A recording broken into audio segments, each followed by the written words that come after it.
I don't ever slow up, no I don't take shit. I got no love for the fakeness. If you wanna play tough and wanna hate this, I'll always show up. I don't ever slow up, no I don't take shit. I got no love for the fakeness. If you wanna play tough and wanna hate this, I'll always show up and make a statement. I don't ever slow up, no I don't take shit. I got no love for the fakeness. If you wanna play tough and wanna hate this, I'll always show up and make a statement. Everything I do so instinctive. Good evening and welcome to episode 31 of Loomer Unleashed. I'm your host, Laura Loomer. Today is Super Tuesday, which is the biggest day in the Republican presidential primary, as 15 states will be voting to choose who goes up against Joe Biden this November as the Republican nominee. Tonight on Loomer Unleashed, we will watch the results trickle in, and some of the results are already coming in, and I'm really excited to announce those results to you live on air. But as we all know, this primary is already a foregone conclusion. Donald Trump has been totally dominating the primary, easily defeating his last remaining competitor, bird brain Nikki Haley. President Trump has won every single state up to this point, only losing Washington, D.C. to Nikki Haley. However, nobody was surprised to see the deep state swamp choose one of their own. So was it really a loss or is it a win? That alone is a condemnation of Haley, who is already a failed candidate and is most certainly not America first. Nikki has been groomed by the establishment, the swamp, and the elite political donor class to replace Ron DeSantis and to act as a standby candidate should something happen to Donald Trump, God forbid. That is the only reason why she has remained in the race. In case one of these corrupt lawsuits manages to prevent President Trump from actually running, or if the deep state throws him in jail or assassinates him. But given the Supreme Court's unanimous decision yesterday, which overruled the Colorado Supreme Court's decision to ban Trump's name from appearing on the 2024 presidential ballot, isn't it about time that Nikki Haley finally concedes? Donald Trump's race to be the Republican nominee for the third time is now basically inevitable. It was solidified almost 2 months ago when he captured victory in Iowa by a wide margin. His lead in Iowa was so convincing that the DeSantis campaign totally imploded only a few days later, and Vivek Ramaswamy dropped out of the race and endorsed President Trump immediately. In fact, all of President Trump's competition has called it quits, except for Nikki Haley. So why did she become the candidate who would try to go all the way against the impossible odds? Well, we all know that Haley is the favorite of the swamp and never Trumpers, a title which was passed from DeSantis to her a few months back. They chose her because she is one of their own, a product of the swamp and an embodiment of everything that is wrong with Republican politics. Haley began her political career as the governor of South Carolina, but to describe her as conservative would be very wrong. We're talking about a person who cited Hillary Clinton as her inspiration for running for office and who was endorsed by people like Mitt Romney and Paul Ryan. She would then move on to serve as the United Nations ambassador in the Trump administration. Within the State Department, Nikki Haley's true colors as a neocon warhawk were finally on full display. She became entangled within the military-industrial complex as she was given broad positions at Boeing and the United Homes Groups on their boards, despite having no knowledge of either industry. This is the kind of person who opposes Donald Trump so fervently.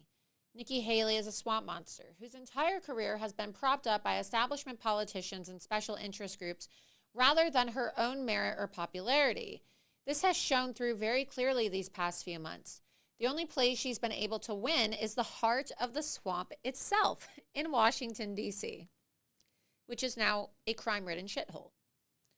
Meanwhile, she was easily defeated by President Trump in South Carolina, the very state she once governed, her own home state. Pathetic. The 2024 GOP primary has been a thorough condemnation of the establishment by the Republican base. It has been clear, and a message has been sent, that we are not interested in going back to the way politics were prior to Donald Trump, right? Prior to 2016, we don't want war hawks. We don't want any more neocons. We want America first. Period. End of discussion. As tonight draws to a close, that future with Trump back in the White House is looking more and more like a reality. There was a point just a few months ago when President Trump's future was unsure. The media was constantly repeating the message that the base is moving away from him, which of course wasn't true. It was just a bunch of bullshit, which is what comes out of the media every single day. So who's really surprised? I'm not. The swamp deployed countless lawsuits across the country in an attempt to disqualify Trump and jail him. In spite of all of this, he has managed to retake his position as the Republican strongman, and he will soon reclaim his mantle as the GOP nominee and then ultimately as President of the United States of America. His path was cleared yesterday, though, when the Supreme Court overruled the corrupt Colorado court, which had banned him from the ballot a few months prior. All 9 of the Supreme Court justices ruled in favor of Donald Trump. Hallelujah. That means even the liberal justices on the court, all those DEI nominees, you know what I'm talking about, Ketanji Brown Jackson, Sotomayor, Elena Kagan, even these liberal women recognize that it should not be up to the states as to who should be disqualified from the presidency. This echoes what I and many others have been saying for months now, that the court decision in Colorado was fueled by special interest money, George Soros, lobbying efforts, and a deep-seated hatred for President Trump and his supporters. Now, as Super Tuesday begins to draw to a close and as the results come in, we're going to watch as Donald Trump takes yet another massive victory lap tonight.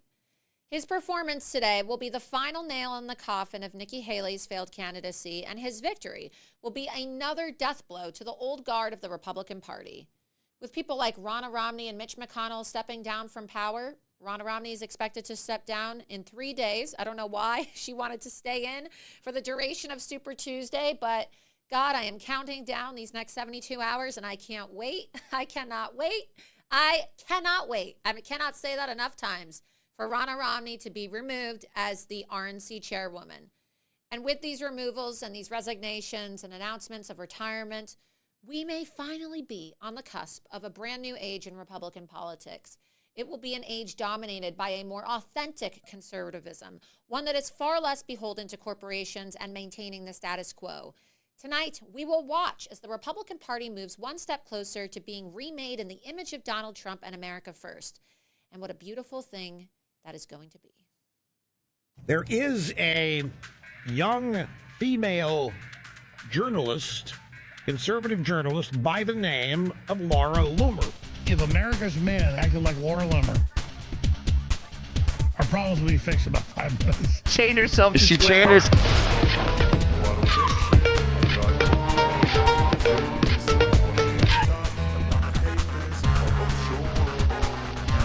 I don't ever slow up, no I don't take shit. I got no love for the fakeness. If you wanna play tough and wanna hate this, I'll always show up and make a statement. I don't ever slow up, no I don't take shit. I got no love for the fakeness. If you wanna play tough and wanna hate this, I'll always show up and make a statement. Everything I do so instinctive and so passionate. Every word I move so descriptive like an adjective. I got a vendetta against people who patent it. Being negative when you should be getting after it.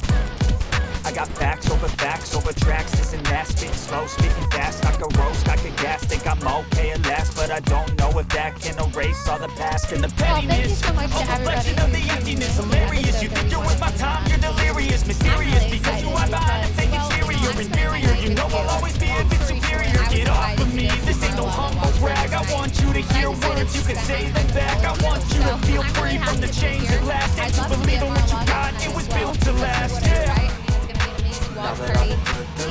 And I'm supposed to be a Mar-a-Lago. There's so many of you who can't go to Mar-a-Lago. And No, I don't take shit. I got no love for the fakeness. If you wanna play tough and wanna hate this, I'll always show up and make a statement. I don't ever slow up. No, I don't take shit. I got no love for the fakeness. If you wanna play tough and wanna hate this, I'll always show up and make a statement. The consequence of being incompetent. Mental health is confidence, dreams into modestness. I'm not here to save the day, that's for you to take away. I could play a million mind games, but instead I say something not illogical, something that is topical. Rub it on and let you go, make yourself unstoppable. Dreams are irresponsible, but they're always possible. If you just believe, you could be so remarkable. Thoughts in my head, a collage and they spread. I'll be great one day, going off of my meds. No, I'm not giving up, no, I'm not giving in. I will make it to the top, taking off from the wind. I gotta make it. I'm saving every day to taste it. I'm patient, but my mind, it can hardly take it. I'm chasing a dream that I've had for several ages of bacon. Modern kingdom for the taking.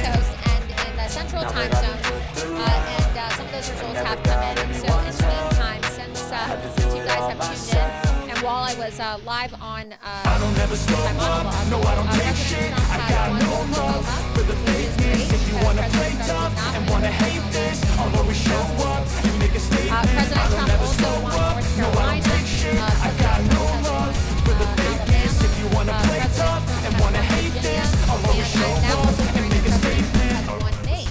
So we're waiting to get confirmation on that. But it's great, you know, because isn't it just glorious that I'm calling this, you know, it's election night, but it's actually Trump night. Because let's be honest, Nikki Haley isn't going to win any states tonight. And how amazing is it that we get to celebrate this victory for President Trump tonight, a day after the unanimous decision by the United States Supreme Court that ruled yesterday that no, you cannot kick President Trump off the presidential ballot for 2024, citing the insurrection clause. This ridiculous clause, Section 3 of the 14th Amendment, dating back to the Civil War era, trying to ban Donald Trump. Okay, so take that, Jenna Griswold. That's my middle finger to you. Okay, take that, Shayna Bellows. Okay, this is the Supreme Court ruling is your middle finger today if you voted for President Trump in one of these Super Tuesday states, because these are communists. These are communists who belong in jail. These Soros-funded secretaries of state like Shayna Bellows and Jenna Griswold and others who are illegally trying to kick Donald Trump off the ballot. And because this was now ruled at the highest court of the land, the Supreme Court, that's precedent. So, you know, all these other shithead secretaries of state, they can go cry all they want. Jamie Raskin, whatever, screw him. He's on MSNBC and CNN crying, oh, I'm going to create legislation to ban Donald Trump from the ballot at the congressional level. Good luck, buddy. Good luck. Republicans control the House right now. Good luck showing everybody who really is anti-democracy, right? Who really is in favor of stealing elections. It's not Donald Trump. Donald Trump is not an insurrectionist. The insurrectionists are the Democrats, and these Democrat secretaries of state that are now trying to defy a ruling of the Supreme Court level, okay, to keep Donald Trump on the ballot. So, look, they can cry all they want. Donald Trump is not going to be removed from the ballot. The Supreme Court ruled it, and it's really exciting, okay? So we have all these results coming in. You can see these primary results. Look, President Trump already won South Carolina last week. He won Iowa. These are the different states coming in. So Oklahoma. We're going to be monitoring this all throughout the night for you. So lots of exciting news. Let's see. Going to get my screen pulled up in the meantime, too. So as I said, we are live right now. So go ahead and do me a favor and like the stream at the bottom of the Rumble page. And also be sure that you are following me on Rumble. Be sure that you subscribe to my Rumble. That's rumble.com/Laura Loomer. That way you never miss a live show. Be sure that you repost this link on all of your social media pages because we want everybody to get this live election coverage. And of course, we're on the front page of Rumble right now. So thank you to Rumble, free speech platform. Let's see this map of Super Tuesday. This beautiful map with President Trump's face. Let's see what this map is supposed to look like tonight.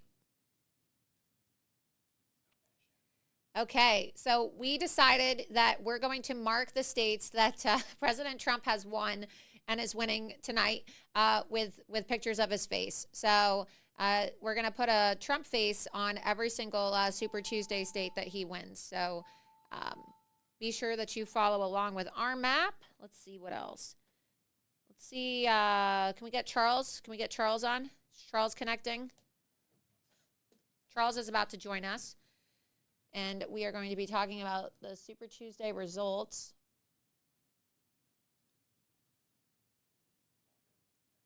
Let's go to the chat in the meantime while we're waiting for Charles. Let's see if any of you have any questions. Charles and I are going to be taking your questions. And so let's see. Thank you for being with us. Thank God for Rumble. Let's see. Love the graphic. Gave me some LOLs.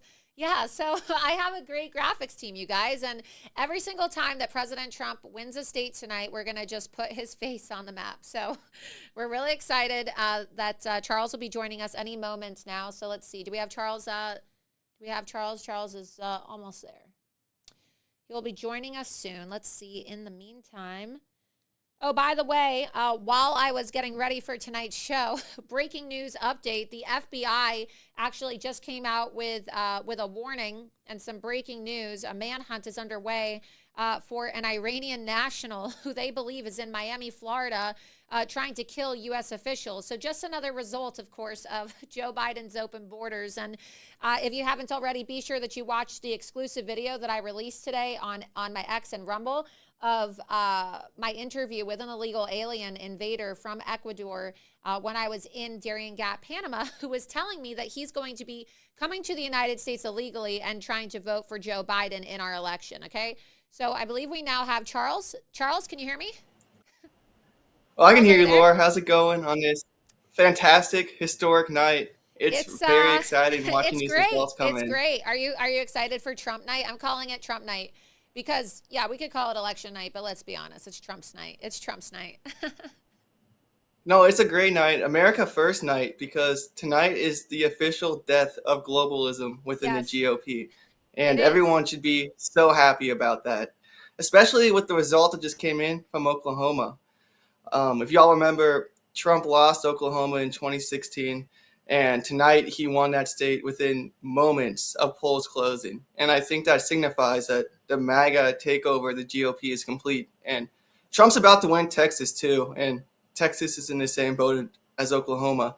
And Ted Cruz won both of those states, but Jeff Rowe and those losers don't have control of those states anymore. It's MAGA country now, and it's a beautiful sight to see. Yeah, and I see that Meghan McCain is tweeting worst Super Tuesday ever. So let the liberal tears flow in. Look, all these people that are Trump haters, it's the end of their world as they know it tonight, because Donald Trump is the nominee. Look, this primary ended months ago. So these people have what I like to call a humiliation fetish.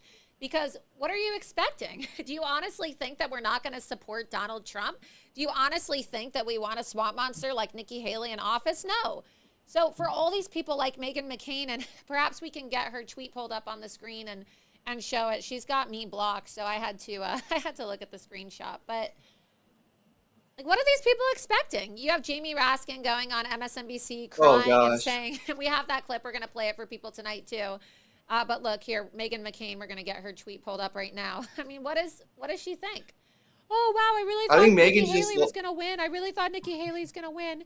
Here we have this pulled up on the full screen. Here we can zoom in. Worst Super Tuesday ever. Yeah, I bet, right? poor Megan. Poor Megan. What's Maybe she gonna she'll do go cry now? about it. She'll go eat a box of ho hos.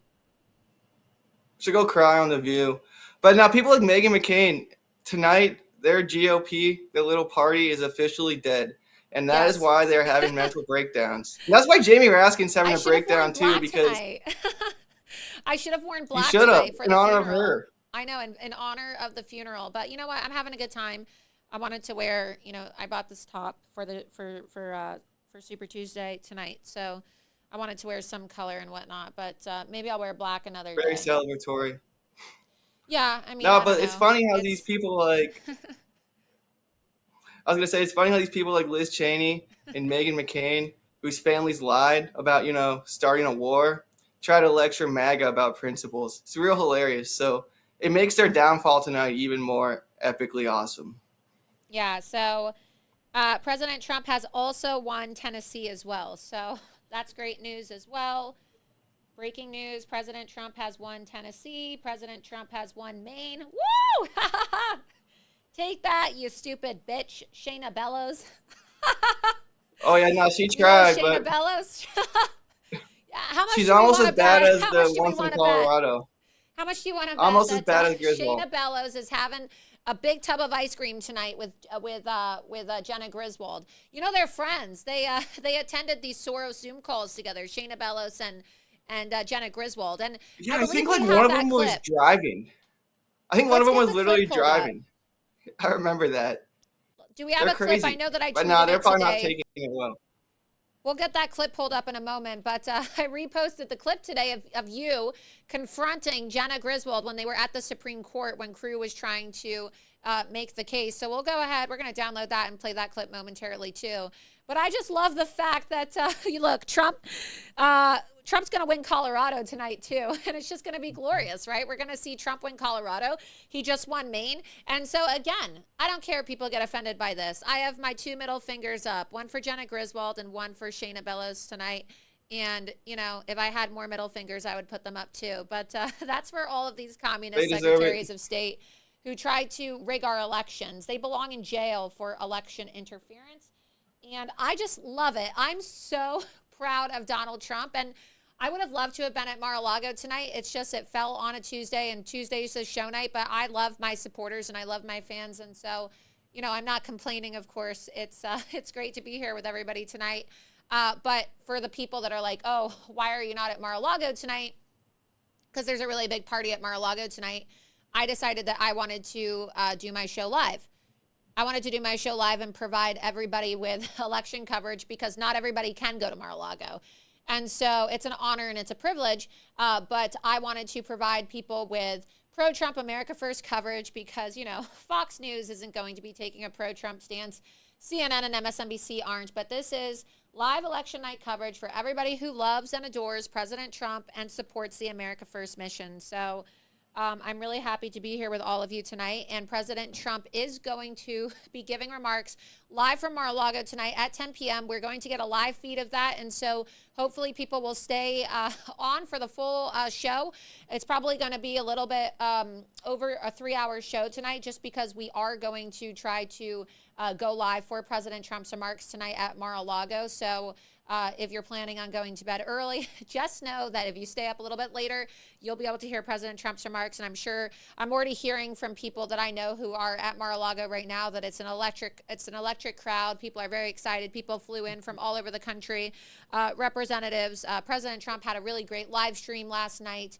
And just a really electric atmosphere right now over at Mar-a-Lago where everybody is celebrating as these election results come in. So Charles, if you want to update people, I'm going to do some live tweeting if you want to talk about some of the breakdowns and also go through, the significance of this Super Tuesday as it relates to the trends of 2016, because people are obviously now very dismayed and unhappy with Joe Biden. We're seeing exit polls out of Virginia that show that over 45% of Virginia voters believe that Joe Biden did not win the election in 2020, which means it was stolen. And we're now seeing that President Trump is winning states that he didn't win in 2016. If he wins Texas, that will be a win because he did not win Texas in 2016 in Super Tuesday. He just won Oklahoma. He did not win Oklahoma in 2016. We will see if he wins Alaska and Minnesota tonight. He did not win those states in 2016. What else are you seeing on the ground and from these exit polls across the nation in these 15 states and also the one U.S. territory that is also going to be participating in the primary tonight, Charles? Well, Laura, I think 3 major things have happened since polls closed at around 7 o'clock Eastern time. The first major thing, like what we talked about, is Trump won Oklahoma. It looks like he's easily going to win Texas. And by the way, Karl Rove, he looks really sick on Fox News right now. I have him going on my iPad next to me, and his face is as pale as a ghost, which is hilarious because if you remember, we reported that Karl Rove teamed up with a bunch of Democrats to throw fundraisers with Nikki Haley across the state of Texas over the last month. And all those millions of dollars they raised did nothing, and they got embarrassed. But yeah, like we said, Trump in 2016 lost Oklahoma and Texas to Ted Cruz and Jeff Rowe and those losers. But tonight, Donald Trump easily won those states.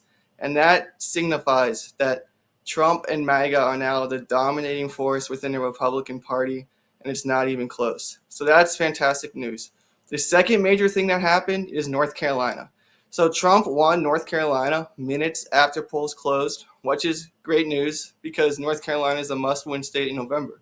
But even bigger is Mark Robinson, Trump's backed gubernatorial candidate in North Carolina, also won his primary within minutes of polls closing.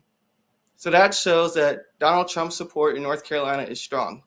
And with North Carolina being a must-win state in the November election, that's fantastic news for Team Trump. And the third major thing that's happened here within the last 2 hours is Virginia.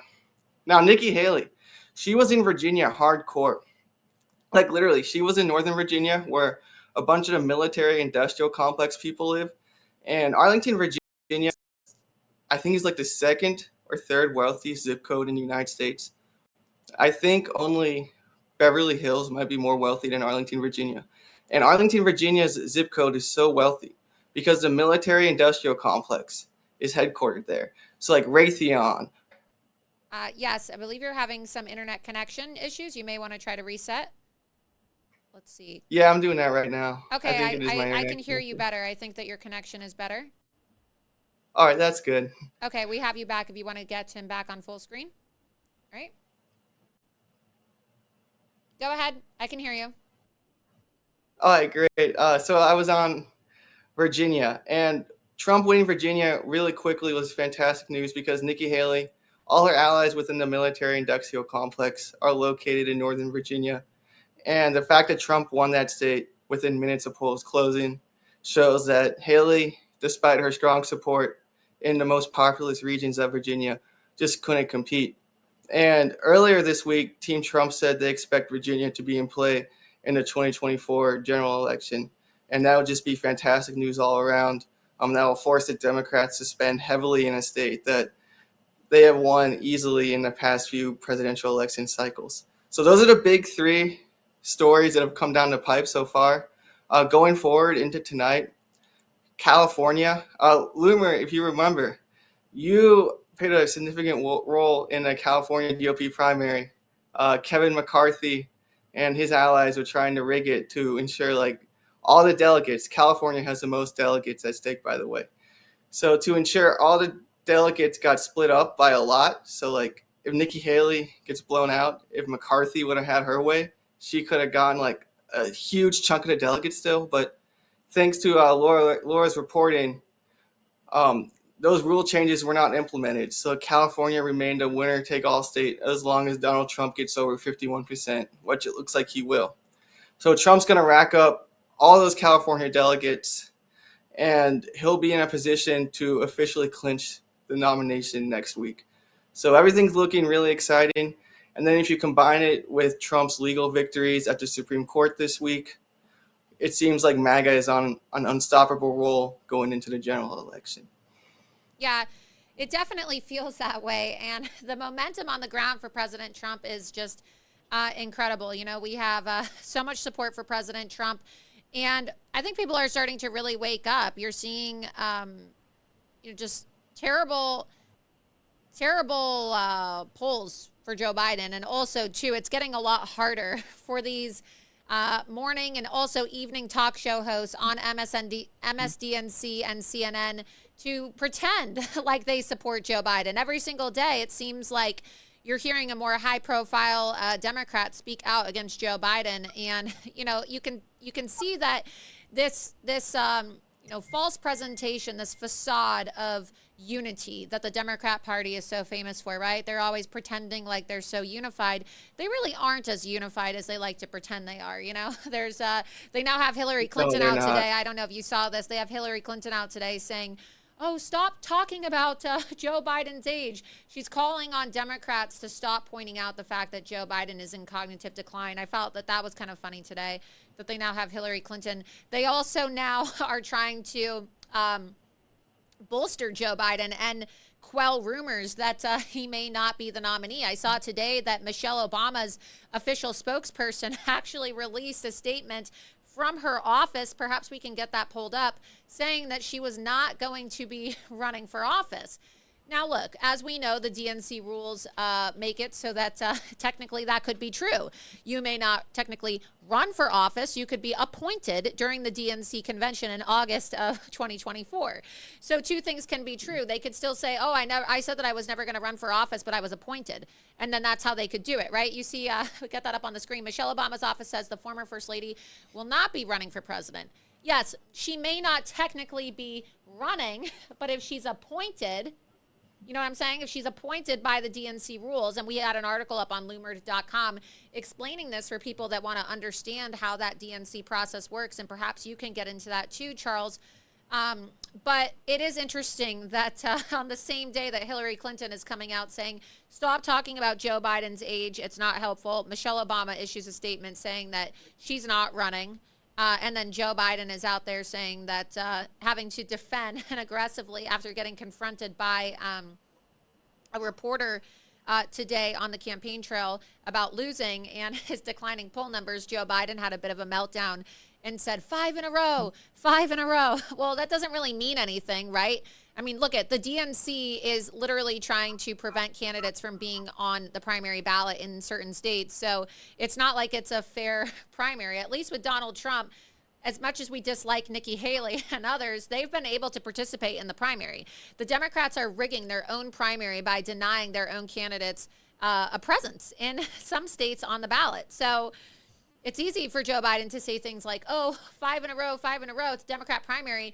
You're literally rigging your own primary. You're not even allowing for the candidates to compete. And Donald Trump had the offer from the RNC when Ronna Romney said, okay, well, we could just designate you the nominee and, call for Nikki Haley to not be in the primary. And he said, no, I'll beat her at the ballot box.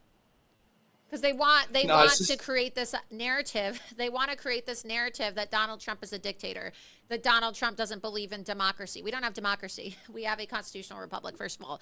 Okay, and if anything, the Democrats have shown themselves to be the people that don't believe in democracy or free and fair elections.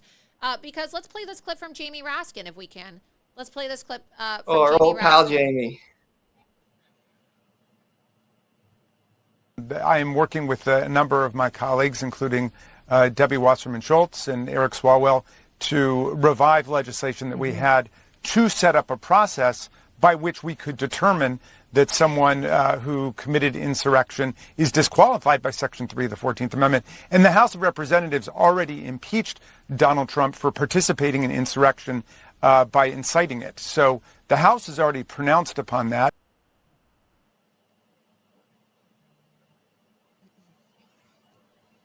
So, look, the guy's having a total meltdown, Charles. And as you know, you confronted him. You recently confronted Jamie Raskin several times, actually. Several times you confronted Jamie Raskin over the last 2 weeks, asking him about the deletion of the J6 committee records, asking about Fani Willis. And what did he say? He said, oh, you guys are in a cult. You need to be deprogrammed. He accused you of working for a liar. So he attacked me. He said, you work for a liar. Then he accused us of also working for Trump. We don't work for President Trump. It's a bunch of bullshit, as we know. So before we continue, though, with our live election coverage, as the results come in, I want to take a moment to thank the first sponsor of tonight's episode of Loomer Unleashed. And that, of course, is Genucel. So, ladies and gentlemen, whether you have 3 minutes in the morning or 30 minutes, keep your face wrinkle-free. Introducing Gen 90, the new instant wrinkle treatment from Genucel. I use this treatment on my face. I actually put it on before I do my makeup, and I really like it. I used it when I was in Panama as well because I thought that the weather down there being really hot was going to dry my skin out, but felt really moist. So I was very happy about that. You can see their website right here, genucel.com. Gen 90 instantly reduces the appearance of wrinkles anywhere you use it, around your eyes, your forehead, crow's feet, your laugh lines, and also the chin. They have this really nice cream that I like using, and it's really cool. It's for your jawline and your chin, and I guess it's supposed to help you with firmness in your chin and your jawline, and people often say, wow, you have a really sculpted jawline, and I don't know, maybe it's from the Genucel. I use the Genucel cream, and I do think that I have a pretty sculpted jawline. It starts working in seconds, so you're never going to have to worry about your skin or your confidence again. Gen 90 technology is luxurious, nourishing, and silk smooth, and best of all, it starts working in seconds. I know because I can feel it on my face every time that I use it. There's a reason. Once you go to their website, genucel.com/Loomer, and you look at all their products, you'll understand why Genucel has a 400% customer loyalty compared to other skincare brands. And now you also get the Gen X5, okay? The Gen X5 collagen builder moisturizer with vitamin C and hyaluronic acid and a pure natural base. And it's really important that it's a pure natural base because you're not going to get that sticky feeling that you get from other skincare products, okay? You're going to really like the way it feels on your face. So Gen 90 is on a special sale now at genucel.com, and it's included in the bestseller package. It's the best value in skincare anywhere. Again, that's genucel.com/Loomer, genucel.com/Loomer. And when you participate in this sale, you're going to immediately get an extra 10% off. Okay, and so before you go overseas to get harsh procedures or you get Botox or you get, plastic surgery, whatever, some people do it, to each their own. Nothing wrong with that, but it is expensive. And so I think before you start, injecting yourself or looking into surgical measures, if you want to fix your facial appearance, you should probably try Genucel because I really find that it works well. I'm young. I don't have a lot of wrinkles, but sometimes because, I'm busy and I don't get a lot of sleep, I get puffiness under my eyes. I love the eye cream. I love the anti-wrinkle cream. So make your fine lines and wrinkles disappear wherever they are, and you're going to be very satisfied. So again, get up to over 70% off on these Genucel products by going to genucel.com/Loomer. That's genucel.com/Loomer. Or call 800-SKIN-211 and let them know that Laura Loomer sent you. I highly recommend the Genucel products, and I think you're going to really enjoy them as well. They make great gifts as well. All right. Back to our coverage. And again, we love our sponsors because without our free speech platform, we wouldn't be able to have these conversations. You're not seeing the people on mainstream media television tonight talk about the election like this. No, because they have to play both sides and go along to get along. No, we're done going along to get along. We're in a war in this country, and we're going to say it like it is. We support President Trump here, and we're an America First platform. We're an America First show, and here on Loomer Unleashed, we understand that this primary has been over for a very long time now. It's a waste of everybody's time. Donald Trump is the nominee, and he's going to be our next president. So, Charles, what do you think about the fact that Nikki Haley is just refusing to concede? I'm hearing reports that she may, in fact, drop out tonight. Are you hearing the same thing? Because I'm hearing that Nikki Haley may finally, especially with these blowout results, she hasn't won a single state yet. She may actually be dropping out of the race tonight. So stay tuned, because if she does, we will go live to her concession speech tonight. What do you think, Charles? What I find really interesting is she didn't do any events today, and she has no events planned in the future. But what also is interesting is Gavin Newsom. I love Donald Trump's nickname for that guy, Gavin Newsom. It's hilarious. But Gavin Newsom recently said Nikki Haley is one of Best Biden's campaign weapons. So what deal did Nikki Haley make when she took money from 45 Democrat mega donors over the past month? Was it she has to stay in regardless, or she has to return the money? I think that's the big question here going forward, because I have a bad feeling that I think she could be mathematically eliminated from the nomination, and yet she'll still be running around screaming, well, the convention's not finalized, the convention's not finalized. Sadly, I think that's going to be the move she's going to take. I think she's going to have like a watered-down campaign. Obviously, it's not going to be serious. She probably won't have a lot of events, but she'll just be making noise on social media, because I think that's what the left wants her to do, because I think their ultimate goal with Nikki Haley is when the general election happens, Nikki Haley's candidacy kind of allows them to stuff the ballots in Atlanta and Detroit, and then they can claim that Republicans in the suburbs didn't come out because they supported Nikki Haley, and that's how Joe Biden got more votes than Barack Obama in Detroit and Philadelphia for the second election in a row. I think that's what the globalists are using Haley for, and that's why these primary results tonight are so important. And that's why if you have a primary in your state going forward, it's so important to still get out and vote, because we know the primary's over. We know Donald Trump won, but it's important to run up the score because it makes it more difficult for the left to implement that plot I was just talking about.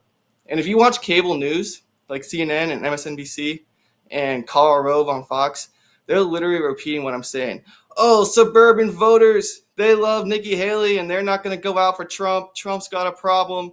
He's losing 15% of his voters in Nikki Haley, and they're never going to vote for him. And like I said, the concerning part is that 15% is enough to swing a state with mail-in ballots. via dead people voting. So I think that's what the left is doing with Haley. And I think that's why we should ignore Haley going forward, but at the same time, people should still be calling her out to drop out. So it's kind of striking like the perfect balance, I think. And it's so critical to strike that because I think her role is so sinister. We're going to cut really quick over. I want to see what the mainstream media is saying. And so we're going to cut to Fox momentarily because I want to see, how the mainstream media is reporting on this. They're on a commercial break right now over at Fox News. Karl Rove's not looking too hot. I'll say that. When they return from their commercial break, we're going to cut to Fox momentarily so that we can see what the folks over at the mainstream media are saying about this because, as we know, Fox News had a policy, right? They were going to try to unperson Donald Trump. And it's always really fun watching the mainstream media have their meltdowns on election night because they hate President Trump over at Fox News, and they were so nasty towards him when Ron DeSantis was running. And they constantly do everything they can. I think it's incredibly inappropriate for Karl Rove to be commenting tonight on the primary results coming in, given the fact that his wife, Karen, has been a host for Nikki Haley for several of her fundraisers. As we reported on, we reported extensively at Loomer.com that I believe her name is Karen, right? Isn't he married to a Karen? Yes, Karen. That's how we knew this was set up for us Karen. to win. So the fact her name was Karen just made it so easy. Yeah, you can go to Loomer on Loomer.com and you can see that we actually reported on the fact that Karen Rove hosted a fundraiser. Karl Rove's wife, Karen, and 18 Uniparty mega donors to host fundraisers for Nikki Haley in Texas. And so I think that it's really inappropriate. Are you telling me, Charles, that Karl Rove is on Fox News right now doing election night coverage in the primary between Trump and Haley, and he's not disclosing the fact that his wife hosted fundraisers for Nikki Haley? Is that what you're telling me? Oh, you're 100%. Yeah. Yep. Wow. And hopefully they come back. He comes back soon because he's not looking too hot. He's holding his whiteboard up, looking all sad. And once you connect the information that his wife hosted fundraisers and Nikki Haley, it makes so much sense. But yeah, what's Fox News doing? How is this even allowed? Because they're back now. Let's cut in. Any other anchor through a fundraiser for Trump, they'd be off. Let's cut. Oh, let's it head over the to Fox right now. now. We're going to cut to Fox right now. I'll be in the corner, and then, of course, we can cut back. But let's take a listen to what they have to say. Former president at some time. Yes, they are. Good evening to you, Brett. And I was just about to turn around and look because the crowd was cheering very loudly because you just announced another state taken by the former president. And so every single time we see that, the crowd goes wild. And it's the room has filled up quite nicely. Not the Texas, there we go. Another state Trump lost in 2016 that he won tonight. And he was winning by 75-19. That's insane. That's almost like an 80-point turnaround from 2016. Some folks, staffers from the state legislature are here, Moms for Liberty. A lot of different types of Trump supporters are here, really supporting the president. The crowd is jubilant. There they go again, very excited. Now they're cheering for us, I guess. I was able to ask if there is alcohol here, and there is. There is a cash bar, though. There is a cash bar, and I was able to ask the campaign if they're going to maybe pop some champagne later tonight. They said they'd get back to me. That's good. Well, at least they're watching the right channel. Well, yeah, and they obviously have a lot to celebrate even so far tonight as we wait for some more states to come in. Let's bring in Sean Hannity. Man, it Sean, looks like so good much to have fun. you with us. It is remarkable, Sean, on this Super Tuesday. I was invited. When you look been back tonight, over the last several years and all of the times that many people looked at this situation and did not see the incredible resilience of Donald Trump, of this political figure, and his extraordinary commitment to doing this over again, despite the fact that every arrow in the quiver had been thrown and fired at him over and over and over, Sean. You know, the term I use, and I know I repeat myself, but I think it bears repeating, is... I love how Hannity's pretending he hasn't been a hater for the last, year and a half. But passing Donald footballs Trump with Ron defies DeSantis. all conventional political gravity. We can cut to you if you want. None of the rules that we thought would apply to any presidential candidate apply to him. And we see that he gets indicted, his poll numbers go up. He gets arraigned, his poll numbers go up. He gets a mugshot, his poll numbers go up. The more they attack him, the more he seems to galvanize support around the country. What's fascinating, and I know you've gone over a lot of polls tonight, one that really stood out to me was 10% of Biden voters are now voting for Donald Trump. Look, you have the New York Times Siena poll, you have the Fox News poll, you have the Wall Street Journal poll, CBS, he beat the 50% threshold. And then you look at Gallup, he's at 38%, an approval rating that is near record low for an incumbent president. Very difficult to overcome. You look at the ABC poll, you've got 86% of Americans thinking that he's not strong enough cognitively to be president. He's too old. That shows up in pretty much every poll. Then you've got to look historically. What do we always look at in election years? What drives elections? What drives people to the polls? Usually it is peace and prosperity. Okay, well, how are things looking around the world? We've got war in Europe. We've got war in the Middle East. We have a president seemingly in conflict with our number one ally in the Middle East, that, of course, being Israel. On the other hand, he's done everything he can do to turn a blind eye to the Iranians selling oil, some $90 to $100 billion worth, and, of course, offering $6 billion in a trade for hostages. So we'll cut back if Karl Rove gets back on the screen, but take a screenshot of it because, look, that's so unethical. It's just, how are they going to have Karl Rove doing election night coverage? And also, too, I'm about to tweet this, actually, so it's kind of funny. But Donald Trump is even posting on True Social right now. Don't watch Fox News. I saw that. He said he's talking about why, how many times, this is what he says, how many times is, oh, we got some zoomed in coverage.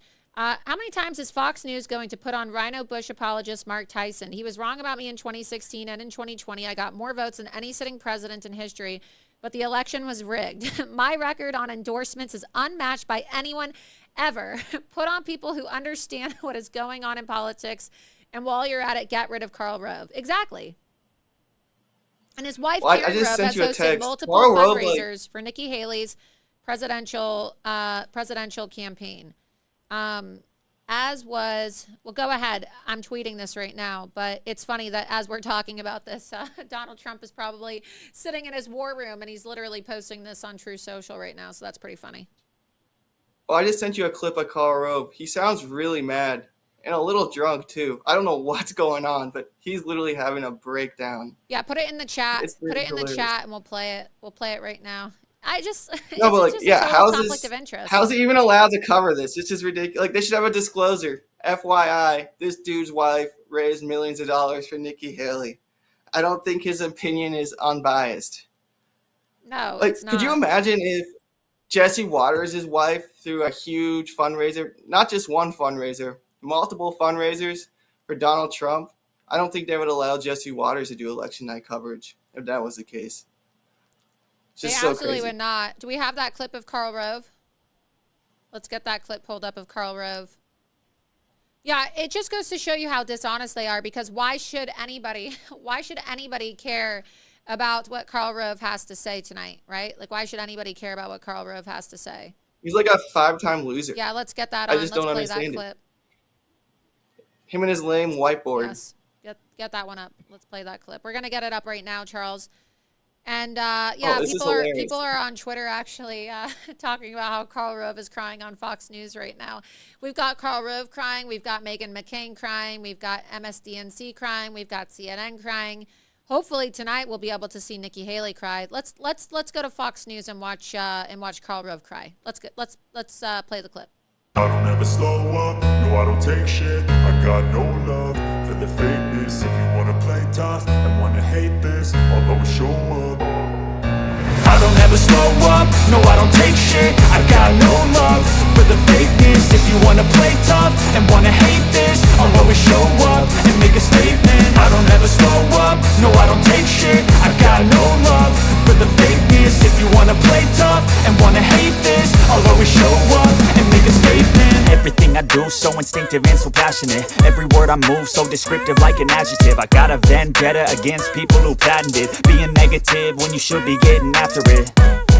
I got facts over tracks, this and that. Spitting slow, spitting fast. I could roast, I could gas. Think I'm okay at last, but I don't know if that can erase all the past. And the pettiness, a reflection of the emptiness. Hilarious, you think you're worth my time, you're delirious. Mysterious, because you hide behind a fake exterior. Inferior, you know I'll always be a bit superior. Get off of me, this ain't no humble brag. I want you to hear words, you can say them back. I want you to feel free from the chains at last, and to believe in what you got, it was built to last, yeah.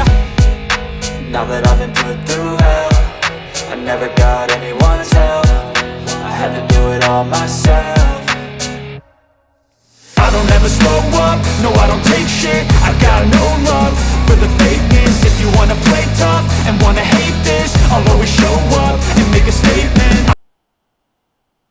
I mean, he's just so pathetic. That's so awesome. Just shut the hell up. No, he's so funny. Just shut up. Shut up, Carl. Notice he said the talking points I said earlier, like, oh, the Republican Party's not unified. Look what Nikki Haley's doing, not unifying the Republican Party. So Karl Rove is actually setting up the talking points for the Democrats' general election. Oh, this is how Biden got more votes than Obama in Detroit and Philadelphia, Atlanta again. And it's absolutely disgusting Fox News is allowing that to happen, because Karl Rove is essentially interfering in the general election right now by showing those stupid stats on his stupid whiteboard. Because, like I said, they're going to say, oh, the Republican Party wasn't all the way unified, and that's how Joe Biden got more votes than Obama in these cities of Atlanta, Detroit, Milwaukee, and Philadelphia. Oh, we now have Fake so sad Tapper over at CNN admitting that Donald Trump is dominating. We're going to get this soundbite too. It's like something must be in the water. You know, the water is turning the frogs gay, and it's also making the CNN anchors speak truth for once. So I'm going to put this clip in the chat. We're going to play this right now. But we've got Jake Tapper saying that Donald Trump is dominating tonight. Well, yeah, he's going to win, Jake. He's going to win. So all these people, this is why the mainstream media over the last few weeks has been having massive layoffs. You may have noticed, for the people watching, that all the mainstream media networks have announced massive layoffs, okay? Because nobody gives a shit about the mainstream media anymore. Because we've been lied to for years, and now everybody is sick and tired of Biden. They're sick and tired of the lies. They're sick and tired of the COVID lies. They're sick and tired of the stolen election. And they are sick and tired of being sick and tired. And so, look, they're not having to pivot and actually tell the truth, because their radical base is no longer buying into the propaganda. You're seeing a lot of people starting to say, wow, my cost of living has gone up. Wow, I may not like President Trump personally, but I'm not able to survive. Wow, things are getting really scary in my country. Wow, wow, this story about, when you see all these college students knowing that, wow, my classmate was murdered by an illegal alien, and Joe Biden is allowing for all the illegals to come in. Like, there's a lot of trauma right now that people from all types of walks of life and backgrounds and age groups are experiencing as a result of Joe Biden's policies, and the solution couldn't be more clear. It's President Donald Trump. Are you seeing this? What was it like today when you were in Virginia? Obviously, President Trump has won the GOP primary, but what were you seeing or hearing? Because, you hear a lot of people make a lot of whispers and a lot of sound at the polls on Election Day. People generally are pretty boisterous on Election Day. And, you see protesters, you see people expressing themselves. What were you hearing people say today in Virginia? So I live in deep blue Arlington, and it was pretty funny. So I go vote. I'm like the first one in the polling location at 6 a.m. today, because I'm fired up, because it's been 4 years since I've been able to vote for Donald Trump. So I get there, I walk in, and I say, can I have a Republican ballot, please? Oh, and did I get the meanest glare from the old lady poll worker? And kind of all the poll workers kind of gave me a mean stare, because that's how Democrats act here. So in Virginia, it's kind of cool because you can videotape yourself voting. One of the few states where you're allowed to do that. So I did do that. So after I voted, I walked over to the machine. I put my slip in, and I stood there to make sure my vote was tabulated. And if anyone else has to vote that way, I would encourage y'all to stand over the machine and make sure that green check mark comes in and it says your vote's tabulated. Maybe take a picture, because you never know what happens in these far left areas while I have to vote. But a lot of Trump derangement syndrome, I'd have to say, here in Northern Virginia.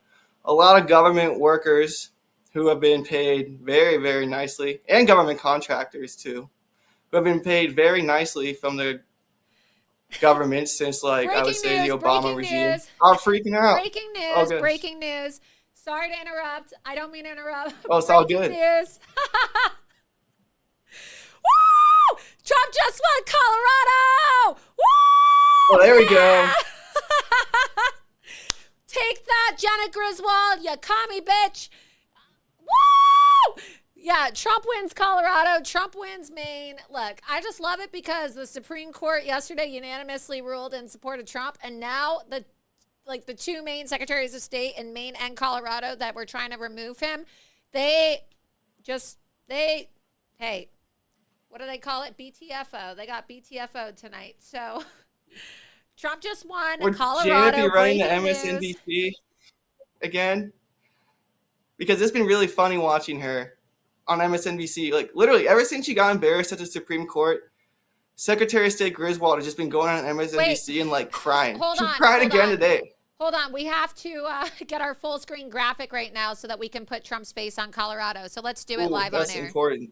Oh, we just did it. Here we go. We just added President Trump's face to our Super Tuesday map. So Trump is on Colorado. And let's see. We want to make sure all of these are good tonight. Yep. Good. So, wait, Alabama Weird, too. He won Alabama. You got to put it on Alabama. Hold on. We got to add. Yes. We're going to do this live on air right now. We got to put Trump's face on Alabama too. Let's put his face on Alabama because he won Alabama tonight. And Maine. Also, he won Maine. Let's put his face on Maine.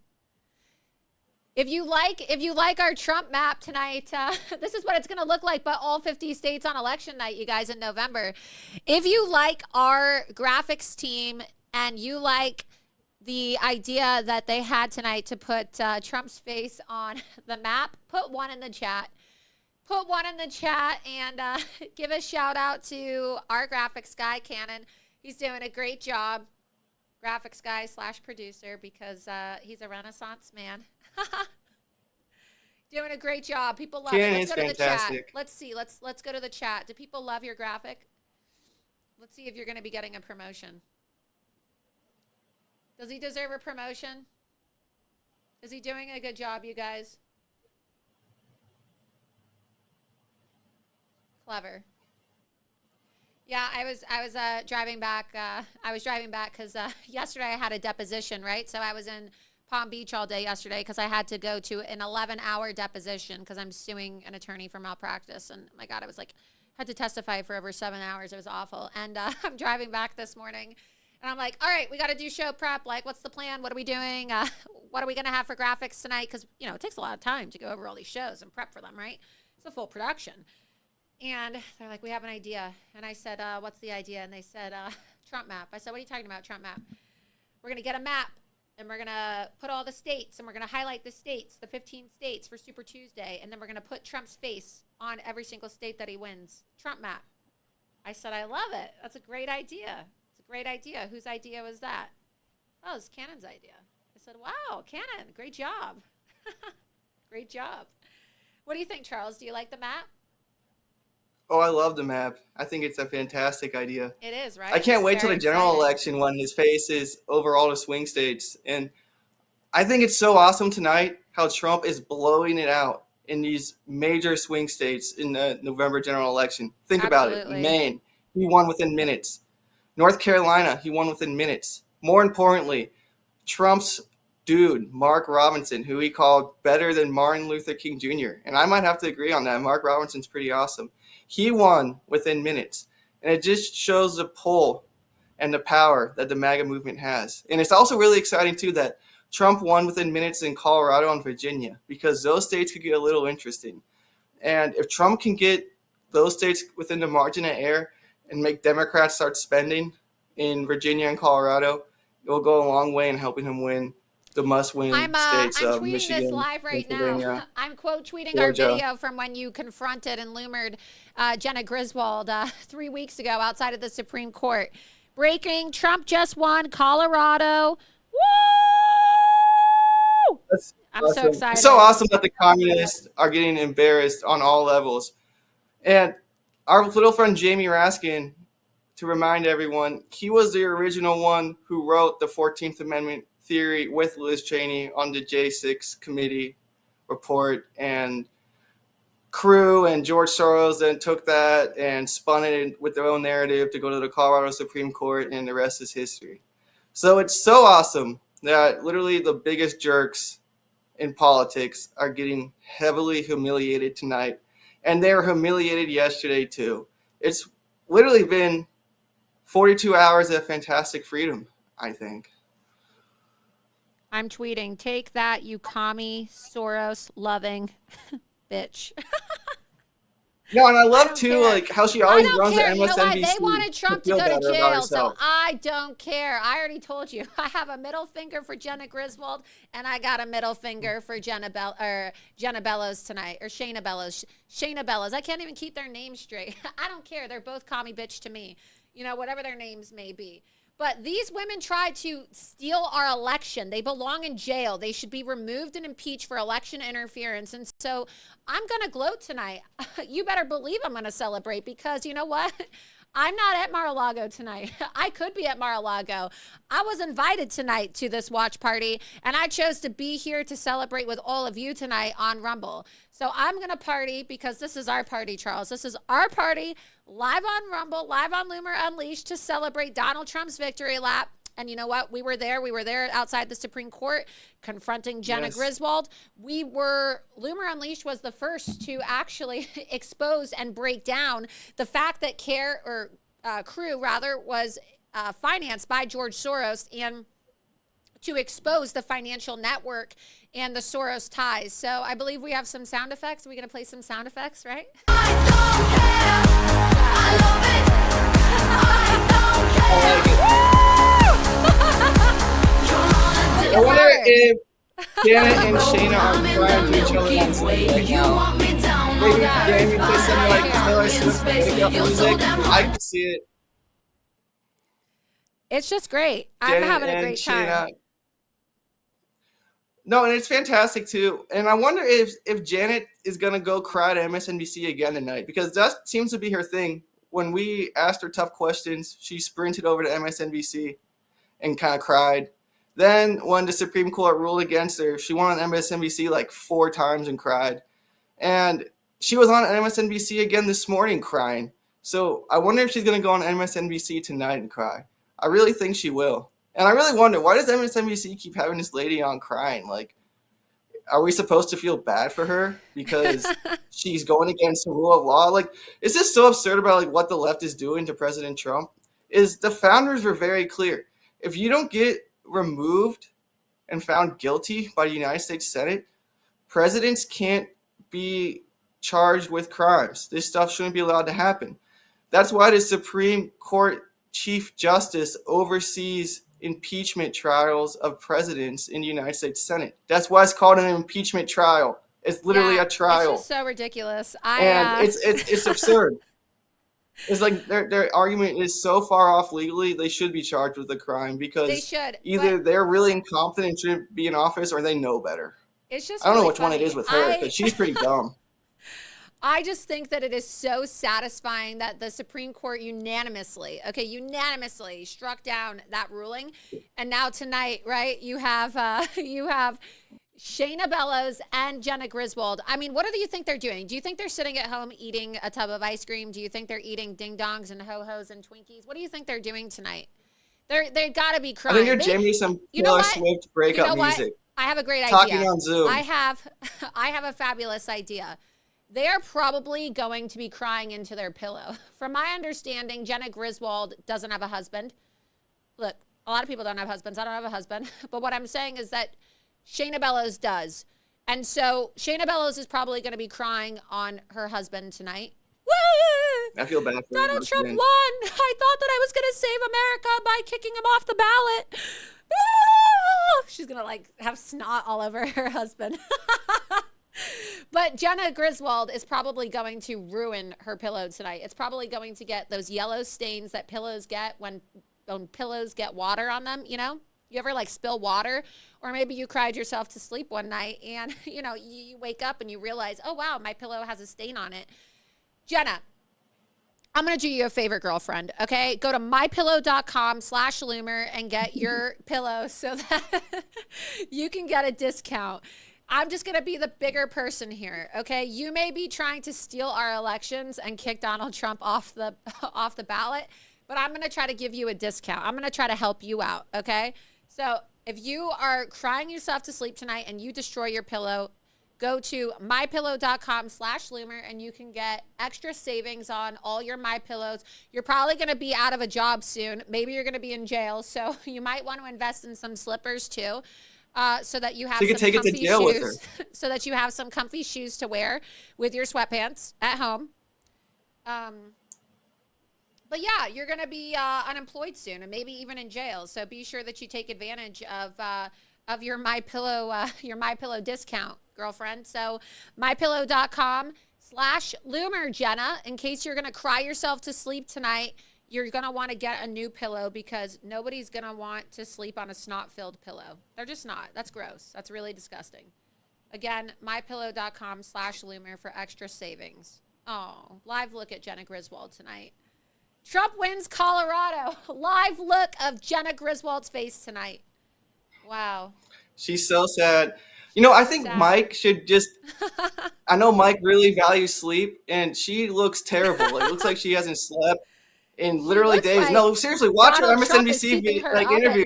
It's awful. Yeah. So I think Mike, since he takes a good night's sleep so important, he should give her a free pillow so she could rest her eyes because sleep, I guess, is a big issue that affects Democrats and communists and Republicans. So maybe Mike should just give her a pillow out of the goodness of his heart because, like I said, she's not looking too hot. I don't think she's sleeping too well. And I wouldn't either if I were her because it's highly likely she broke the law and she's in a lot of trouble. A lot of trouble. That's why she ran scared from our questions. It's hilarious. She ran scared when there's literal state documents proving Soros is funding her. Again, let's go ahead and play the clip. We have the clip actually of when we confronted her outside of the Supreme Court a couple weeks ago. But yeah, look, again, she needs to get some sleep. Clearly Donald Trump is running through her mind, in her head, rent free. Okay, and she looks awful. She's got to get some sleep. You got to get your beauty sleep, Jenna. You got to get your beauty sleep, and the best way to do that is to get a pillow. But I know you're going to be crying yourself to sleep tonight because the Supreme Court just embarrassed you, and they said that your case has no merit, Jenna.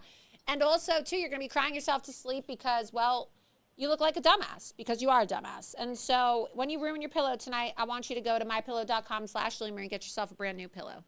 Okay, let's play the clip. Secretary of State Griswold, how much did Soros pay you to kick Trump off the ballot? $10 million. Why do you take Soros donations? How much did Soros pay you?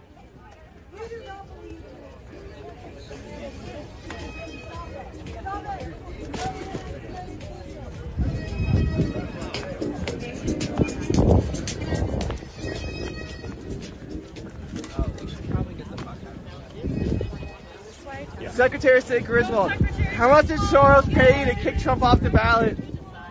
Why do you think it's okay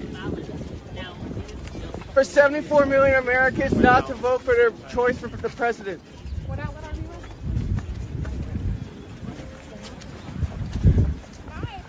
Did Soros pay for your trip here today?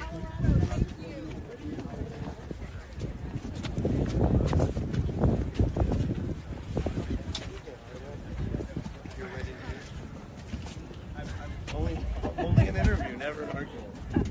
You're ready here? Okay. I'm starting to interview. Making up for security. So she didn't want to answer that, but of course we know from the FEC reports that she, just like Shanna Bellows, received money from George Soros. So look, these people never want to answer any questions. They love going on MSDNC and CNN and talking shit. They love talking shit about Donald Trump. But again, we are on the front page of Rumble right now, you guys. We have a lot of viewers right now. People are really loving our election coverage. We want to get more, though. We always want to get more. So be sure that you like this live stream and you share it. Text it to your friends. Post it on your social media. Be sure you go to rumble.com/Laura Loomer and you're following my Rumble account.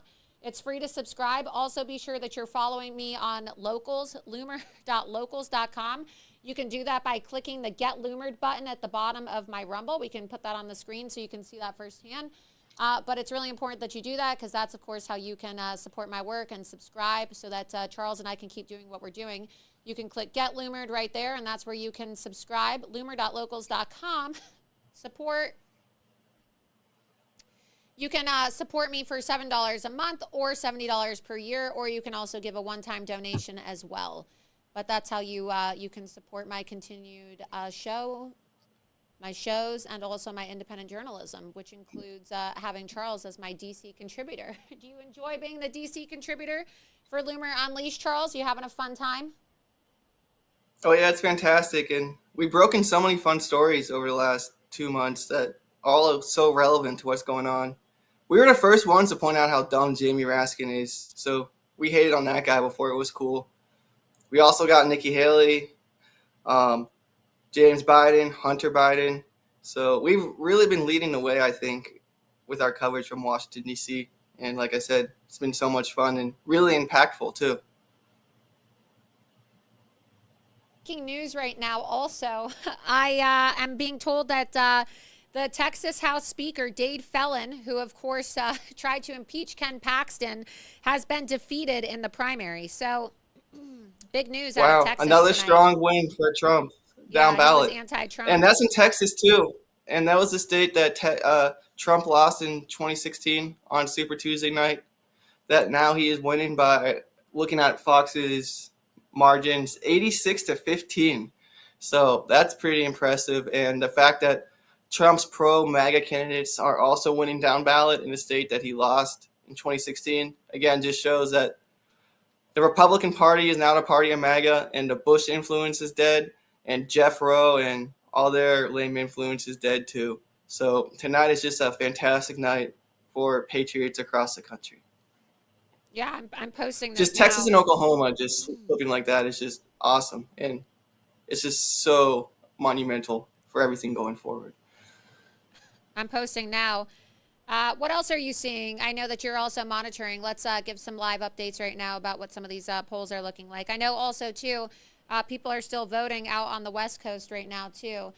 We're seeing a lot of results California is come in. like the next big result to come in because that's the state with the most delegates at stake, not only California tonight, has but the highest number overall of delegates. going forward. And you saved California, like we talked about earlier. And Trump also I'm hearing now, I'm seeing reports that President Trump has also won Minnesota. Let's see if we can get that up on the screen as well. That's another state that could potentially be in play. Are you seeing it's looking like he did. Yeah. It looks like Minnesota's been called. And Minnesota's polls just closed not too long ago. So that's another state like Virginia that could be in play if things get a little closer, that President Trump won really quickly off the bat. So that's really, really good news because we want to put as many states in play as possible. Breaking news, Trump wins Minnesota Republican primary. So President Trump has won. He did. Amazing. I wonder how Omar's taking that. Our little friend Omar. Send her back. Send her back. Gotta send her back.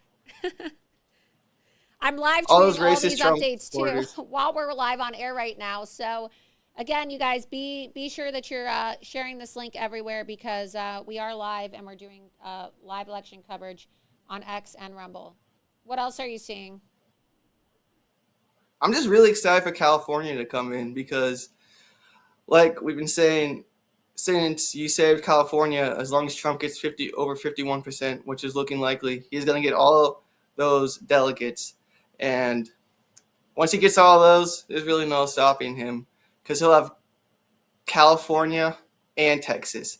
And Florida is one of the only other state with like top 3 biggest delegate push. So like I said, it's looking really strong for him. It's the death of the Bushes. It's the death of Jeff Rowe. So it is just a fantastic night overall. And I think a lot of these never Trump people are going to start getting really unhinged in about an hour, hour and a half from now. It's going to be pretty funny to watch because their little Republican Party where they got to make the rules and rig the system and hurt the American people, it's done. It's over. And if we play our cards right, it's never coming back. And that's just such fantastic news for all the hard-working Americans out there. I'm just so happy. Like, we've done so much research into Nikki Haley, and she's just so awful, either from taking money from Jeffrey Epstein Associates and running away from the question, or taking money from Obama donors, or saying that Donald Trump's hurting Republicans down ballot when in reality, Nikki Haley's the one taking money from people who are donating to Bob Casey, John Tester, Sherrod Brown, and all other like critical Democrat United States Senate candidates in 2024. So it's just fantastic to see Haley's globalist policies fail, but it's even more fantastic to see Nikki Haley as a person fail because she's a lying, cheating, no good snob. Absolutely. We want to pan now to our Super Tuesday Trump map because we are going to put Trump's face over Minnesota since President Trump has won Minnesota. So let's get President Trump over Minnesota. Let's do that live right now. Where is that? There we go. Omar's heart is breaking as we speak. And hopefully now that the results are coming in out of Texas, hopefully they can call the election for Trump out of Texas soon, too. Are we seeing anything? Has Trump won Texas, Charles? Yeah, Trump has won Texas. He has. And he won it by a lot, like 86 to 15%. So it was a blowout. And how embarrassing is that to Carl and Karen? Poor Carl and Karen. Spent millions of dollars on Nikki Haley to get 15% in Carl and Karen's home state. Let's go ahead and play this clip. Actually. How much is that per dollar? Some reaction. I really wonder. We have some reaction from Fox News, actually. Let's go ahead and play this clip. Just posted it. Let's get that up on the screen. President Trump has won Texas. Now everything is bigger and better in Texas, they say. So let's put a giant Trump face on Texas right now. Got to make it larger than life, okay? I know that all the other heads are kind of small there. Let's get a giant Trump head for Texas right now. Oh, yeah. Big head. Put a big head on that map. Goodbye, Bush family. Never coming back. Woo! Look at that beautiful head. Gone forever. Goodbye. Spent $1 million, gone 15%. How much is that per vote? I might do that math sometime in the near future because, like, literally, Karl Rove, like, at these Dallas and Houston fundraisers, like, they raised probably well over like $10 million.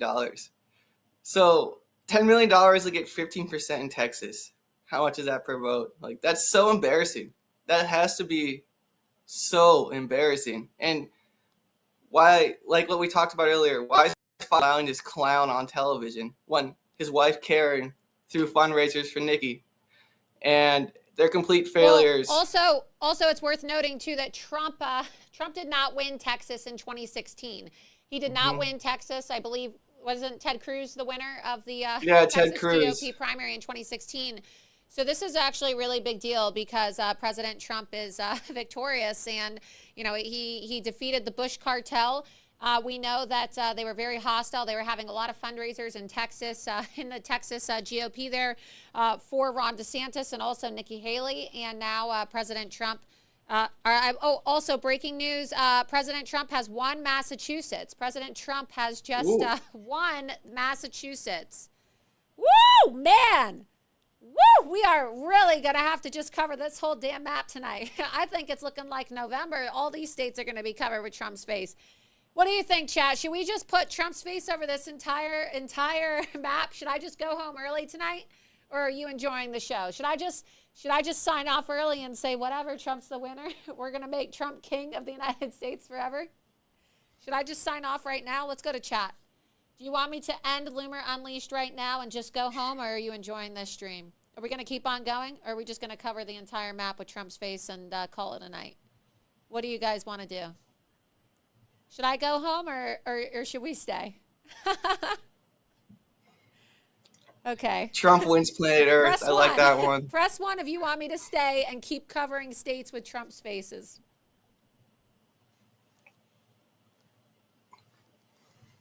All right, let's see. People are having fun, you guys. They're having fun. Now everyone wants to say. Too. You guys, be sure that you're following me on X and True Social as well. Say this is massive because Trump didn't win Texas in the GOP primary in 2016. This is a lot more fun than watching Fox News, isn't it? And Karl Rove have a mental breakdown because paid millions of dollars to get 15%. Can that guy just not go on TV anymore? Like, how many times does he have to fail to, like, get cut from television? Because he's wrong a lot.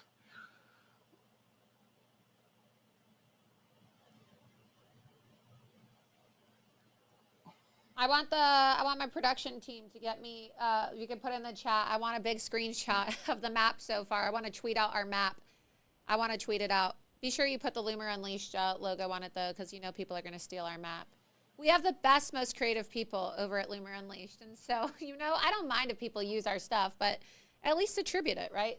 Just put the logo on it before you send it because, you know, we have the best map out of anybody tonight. Hands down, Loomer Unleashed has the best election night map.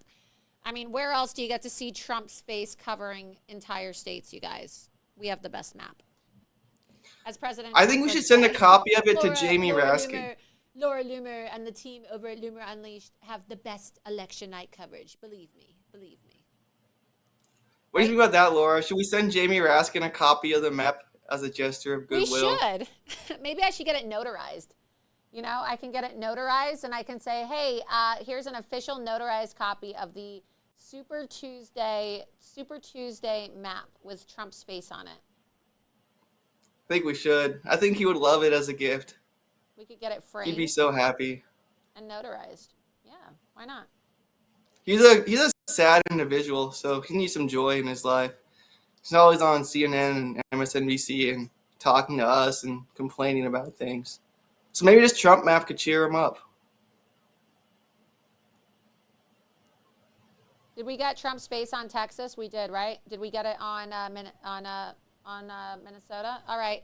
Before we continue, though, our election coverage, I want to take a moment, Charles, to quickly thank the second sponsor of Loomer Unleashed tonight, 1775 Coffee, okay? Some of you want to know how I am constantly able to do what I do, right? It's not really a secret. It's coffee, okay? Because, look, I love coffee, but I would not be able to do what I do on a daily basis if I didn't have coffee because, let's be honest, I barely get any sleep as it is. I love my MyPillows. I definitely get really great sleep when I use my MyPillow.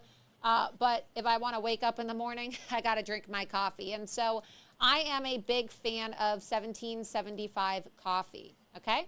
So you can see here, 1775coffee.com. Use code Loomer. I'm really excited to present this coffee brand that has decided to partner with the free speech platform Rumble. 1775 Coffee believes in free speech, and also they want to bring a revolutionary spirit to coffee and coffee making. And so I think that you guys should check this site out. I think that it's really important that we put our money where our mouth is, and a lot of these companies are woke, right? We've seen that a lot of corporate companies, especially Starbucks, as I have shown, they promote a lot of woke policies. And 1775 Coffee is a pro-America, pro-free speech coffee brand. They take pride in offering customers a truly exceptional coffee experience with their premium coffee collection, but their dedication to this revolution extends beyond the realm of taste. Safeguarding freedom of speech is critical right now, which is why 1775 Coffee Co. has joined forces with Rumble in defense of one of our most fundamental rights, and that's freedom of speech. Coffee that's sure to awaken all the senses, including the sense of freedom. So please choose 1775 Coffee today by going to 1775coffee.com/Loomer. Use code Loomer at checkout for 10% off at checkout on your first order. Again, that's 1775coffee.com/Loomer for extra savings. Be sure that you check it out. You can see the website here, really nice packaging. Stop drinking woke coffee, 1775coffee.com/Loomer. let them know that Laura Loomer sent you. 1775 coffee, brewed to perfection, crafted with revolution. That's their slogan. You gotta love it. I love it. I love coffee, but I also love, pro-America coffee. I like revolutionary coffee. So, what do you think, Charles? Maybe I should send you a box of some 1775 coffee. Do you like coffee? Oh yeah, that looks delicious. I definitely would love some. Thank you. Do you like coffee? Do you drink coffee? I like it. Revolution Coffee, 1770. That's kind of what I guess like 1775 would have been 2023. So I guess we're in 1776 Do you like right coffee, now. though? But it sets the mode. Yeah, it's all right, but I think I would really like that kind of coffee. Sounds delicious. Yeah, I think so too. I'm gonna send you some. Might be better. That one looks better than all right. That one looks fantastic. Yeah, I like it. I like it. I like it. So I enjoy it. Alrighty, let's see. Let's go back to our Super Tuesday map. Let's take a look. For those of you that are just joining us now, let's get the map back on screen. Oh, he's so close to completing a sweep. So 15 states, you guys. 15 states tonight have their elections. Alabama, Arkansas, Alaska, California, Colorado, Maine, Massachusetts, Minnesota, North Carolina, Oklahoma, Tennessee, Texas, Utah, Vermont, and Virginia. And then also the Samoan territory as well, right? Right, Charles? So tonight, the states so far that have announced that Trump is victorious in: Alabama. Let's see. We have Alabama, Colorado, Maine, Massachusetts, Minnesota. Also, worth noting that President Trump did not win the Minnesota GOP primary in 2016. Yes. So again, tonight Marco he did. has won 3 states that that he did not win in 2016 in the GOP primary: Texas, Oklahoma, and Minnesota. He just won all 3 of those states tonight in the GOP primary. So that's really great. Congratulations, Donald Trump. Within North minutes Carolina, and Oklahoma, blowout Tennessee, victories. Texas, and Virginia. So we're still waiting on results from Vermont, Utah, and Alaska, Arkansas, and California. We're waiting on 1, 2, 3, 4, 5, 6 also, because we need the territories as well. Okay, so be sure to post this. We're going to post the, I'm going to post right now a screenshot of the map. Just how embarrassing if you're Nikki Haley, literally spending and raising millions of dollars to get blown out 86-15 in most of these states. Yeah, it's embarrassing. Also, you guys, we are going to try to get a live feed. It looks like Fox News is inside of Mar-a-Lago. We weren't sure if Fox News was going to be carrying it, but we do have a connection through my own subscription, of course, so that we can play that. We have that feed. We're gonna go live once President Trump starts speaking. He's going to be speaking at about 10 o'clock, so that's in about 15 minutes or so. I was told that President Trump will be delivering live remarks from Mar-a-Lago, and so we're going to tweet out the map so you guys have it, and then also cut to President Trump speaking. I can't wait to hear his remarks.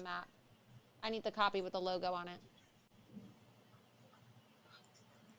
I think Trump's remarks tonight are going to be really strong. And I think he's going to, just like yesterday, it's going to be a unifying speech for not just the Republican Party, but for America as a whole. Because Trump has proven before that he's the only one who can fix our economy, prevent World War III, and rebalance the rule of law. And if Trump will accomplish all 3 of those when he's elected, America will be great again. And I think that's what his speech is going to be centered around. And it's going to be powerful. It's going to be historic. And I just can't wait. Like, when was the last time a candidate in any party who wasn't an incumbent, like in the White House right now, won a Super Tuesday victory this massive? And flip states he lost last time into massive victories. Like, this is the MAGA movement reaching heights that have never been reached before. And like we've been talking about, that's why people like Jamie Raskin and Eric Swalwell are trying to kick Trump off the ballot again, this time through Congress, because the left knows that they can't win off a policy, meaning they can't win at the ballot box. And this is just so great for all Americans because the nightmare is almost over. I think we'll be looking back on this night in November, remembering that this night kind of teed everything up to end a national nightmare, which is Joe Biden's America. And I think Donald Trump's speech, which is going to be starting any moment, is going to kind of go off those themes. And like I said, I can't wait. And I remember seeing him speak in Iowa. Remember we were together after he won at his Iowa rally, and that was a fantastic speech. But I think this one's going to be a lot better. And like I said, Iowa was gret, but I think this one could be historic. Breaking news: votes are still being calculated right now in Vermont, and it's looking like, let's see, with 66% of the vote in, President Trump is currently leading Nikki Haley 49.7% to 46.6%. But they have not officially called the race yet in Vermont because it's still close to call with only 66% of the votes coming in. But President Trump is dominating right now. So we'll be following that closely. As I said, we're still waiting on results from Arkansas, Alaska, California, Utah, and Vermont. So 1, 2, 3, 4, 5 states. Most of the states are in right now, and we're following that closely. And, of course, we're going to be monitoring these next few moments as President Trump is expected to be taking the stage at Mar-a-Lago soon. Can we actually cut to that feed right now? Let's cut to the Fox feed and see what the atmosphere is like currently inside. Oh, it's on a commercial right now. They'll be back soon. Yeah, and the atmosphere at Mar-a-Lago looks pretty rocking from what we've seen before. So like I said, everything is lined up perfectly for tonight to be kind of a historic speech for President Trump. And I think he always rises to the occasion for moments like this. So it's going to be great. Yeah, but it's just really great to to see this vindication tour for President Trump. I'm not texting. No, it's funny because like 6 weeks ago. Wondering why I'm on my phone. I'm monitoring the results in real time on my phone as they come in. Okay, you guys, if you want to share our, all right, let's actually multiple things happening at the same time. So we're gonna cut live right now to this live feed from Fox News. President Trump is about to speak momentarily. So obviously, we'll here we go. That will take you there as soon as that gets I'm not sure. Champing at the bit, ready to come out. Not Kevin. Let's bring in former Speaker of the House, Kevin McCarthy. Also too, if you guys go to my X feed. Good to have you with us. If you want to share the map with your friends, Thank I'm going you. to tweet it out right now. Tonight, what do you think about this and where the party is heading? You can more tweet out importantly, a lot of talk about unifying the screenshot of the Loomer Unleashed map. If you I think it's pretty clear what most people have thought throughout this campaign. I'm going to be posting that on Twitter this race is going to be with President Biden versus President Trump. What's interesting about this, there's a lot of personalities there, but it's really going to be about issues. The top 3 issues, the border, the economy, and foreign policy. What's unique here is both men have different positions. He can't. Here we were so the voters, talking when about they vote, are going to make a real difference. What I would look at is, in the last election in 2020, President Trump came 42,900 Kevin's like that dude who shows up to the party like, this guy's here again. But what were the poll numbers then? That's President Kevin Trump McCarthy. has the And this exact is same proves poll Fox numbers. News is fake But news this again. Is the interesting part. Why does Fox News have President Kevin Biden McCarthy? was a plus The guy 10 who literally favorability. tried He's to now a rig the minus California 21. GOP So what that primary to means help is Nikki he's in Haley a very bad place, and Ron DeSantis before re-election he when dropped you're the out. incumbent is a As you report card reported on so you. well, Laura. But President Why Trump is Fox needs to News do having is, this clown it's on? about And addition, why not isn't Fox subtraction. News running Not that only just disclosure unite the saying, party, hey, but Kevin getting McCarthy Democrats attempted to and rig the independents in California if he can. GOP This needs primary, to be about FYI. rebuilding, Take that into restoring, and consideration off renewing anything America, he's saying. not revenge. Pretty remarkable. Kevin McCarthy and Karl Rove. Strike 1, strike 2, Fox News.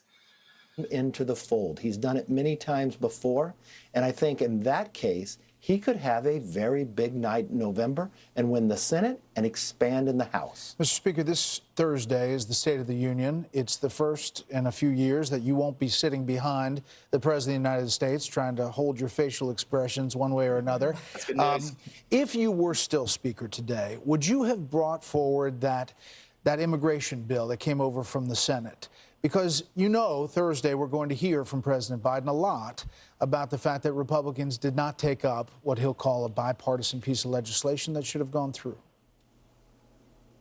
Well, if I was still Speaker, I would not have let the Senate negotiate it. I would have gone and negotiated directly with the President, because in that bill, it gives a lot of preference to the President to make a decision whether he can change law, which you would never have. If you were the Speaker of the House, you don't give your power away.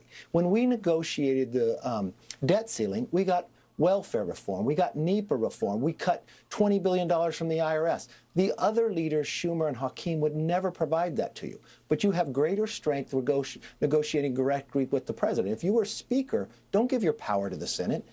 Use that majority for a greater strength. So you could actually do something much different. So the question wouldn't be, would I allow the Senate to bring something? The question would have been, we would have brought H.R. 2, what we have actually passed the House when I was Speaker, and put that on to the Senate and the President and make him question whether he was going to sign it. Talk to me a little bit about Nikki Haley. I'm just looking at some of these numbers that are going by as we're listening to you speak. Vermont is tight. That's not a huge surprise. She campaigned there a lot. But in most of these states, 17, 20, 25%, 30% in some of these places. What do you think happens next with her? She has said she will not come out and make a speech tonight. First time in this primary process that that's happened. What did it tell you? Well, what it probably tells me is probably her campaign is going to come to a close, but it's not the close for Nikki Haley. She did a tremendous campaign. She is still standing. She's beginning 30% most places. So that means she has a big voice in this party. And if this party, the Republican Party, wants to be the Big Tent, the party I know it to be, and you want to just said, Nikki Haley's campaign is probably going to come to a close. But that is not the close of Nikki Haley. This, ladies and gentlemen, is the reason why Kevin McCarthy is no longer Speaker of the House, because he is a duplicitous, disloyal snake, and he does not have President Trump's best interests in mind, and he speaks out of both sides of his mouth. Every time he speaks, you can almost smell the bullshit through the TV screen, because all I see and hear coming out of his mouth is bullshit. A stream of never-ending bullshit, Kevin. Let's listen to what he has to say. Some of the meanest things about Joe Biden in the future and sit down with him as well. So this is an opportunity to put the country before yourself. And also, when I look at President Trump, open this up even further, this party. And I watched when he picked Mike Pence to be his VP nominee. Mike Pence had endorsed against him just 2 months prior. So President Trump has proven again that he can open the party up one more time. Former Speaker of the House, Kevin McCarthy, thank you very much for being with us. Meantime, former President Trump about to address supporters at Mar-a-Lago. We will bring you there live as our Super Tuesday coverage continues after this. All right, so President Trump will be speaking soon. He's scheduled to speak in the next 4 minutes, so we'll cut live once President Trump speaks. So let's monitor that. And Charles, we have that up on the screen as well. We're going to be watching and waiting, and so we may have a hard cut. If I interrupt you, Charles, don't take offense. I'm just going to have to do a hard cut straight to President Trump's remarks because we don't want to miss the intro, of course. But in the meantime, what is your reaction to Kevin McCarthy's remarks just now on Fox News? No, it's just really funny, like what I've been saying, how Kevin was allowed on Fox News when he literally tried to rig the California primary for Nikki Haley or another never Trump candidate. And it just shows that Fox News is anti-MAGA. And Donald Trump was very smart to put on Truth Tonight, and Trump's always right not to watch Fox's election coverage because, as it turns out, like I said, Trump was right again. Look who they're marching out. Washed up Karl Rove and top grifter Kevin McCarthy. It's just amazing, like I said, that Kevin just magically somehow finds his way back every single time. And Kevin does that because he's obviously backed by tons of globalist money. So the powers that be are always working overtime to make sure Kevin is in the spotlight, even though nobody wants Kevin McCarthy around. No one wants him. No one likes him. And America would be a lot better if Kevin just went away and left the public spotlight, which I don't understand why he can't seem to do that. He seems to have made tons of money off of BlackRock and all these other far-left organizations and groups that have donated heavily to him. So why can't he just go away and retire and leave everyone alone? I think everyone would be a lot happier if he could do that. So just wonder what Kevin has plotted next. Let's go to I really hope he doesn't try to Let's see if the chat agrees with you before we cut to President Trump's speech. I will never forgive Kevin McCarthy for coming to Florida to campaign against Laura Loomer and leaving Palm Beach County in the communist hands of Lois Frankel. Thank you, Rita Miller. We love Rita Miller. Rita's a longtime supporter of mine. I love you so much, Rita. Thank you for commenting. DJ Barb said, thank you for your coverage. You are very welcome. Again, like I said, I was invited to the watch party tonight. I was given a VIP ticket to President Trump's watch party tonight. And I would have loved to have gone because I love President Trump and I love, being there physically to support President Trump. But I also know that I have supporters and followers all around the world who don't live in Florida and can't just, go drive to Mar-a-Lago. And I wanted to make sure that I provided you guys with exciting election night coverage and accurate election night coverage. And I wanted to make sure that you had an America First outlet that you could get all of the results and commentary so that you could understand the continuation of this primary and what the results tonight mean for the future of this GOP primary. And so I'm really happy that we have so many people watching tonight. It's really an honor that all of you have joined me. I just ask that you please share the link because we are live right now and President Trump is about to speak live from Mar-a-Lago. I'll be at Mar-a-Lago tomorrow, of course, but it looks like an electric atmosphere. It looks really amazing. So we will be cutting back to President Trump momentarily for his remarks at Mar-a-Lago. But I hope you guys are enjoying the coverage tonight.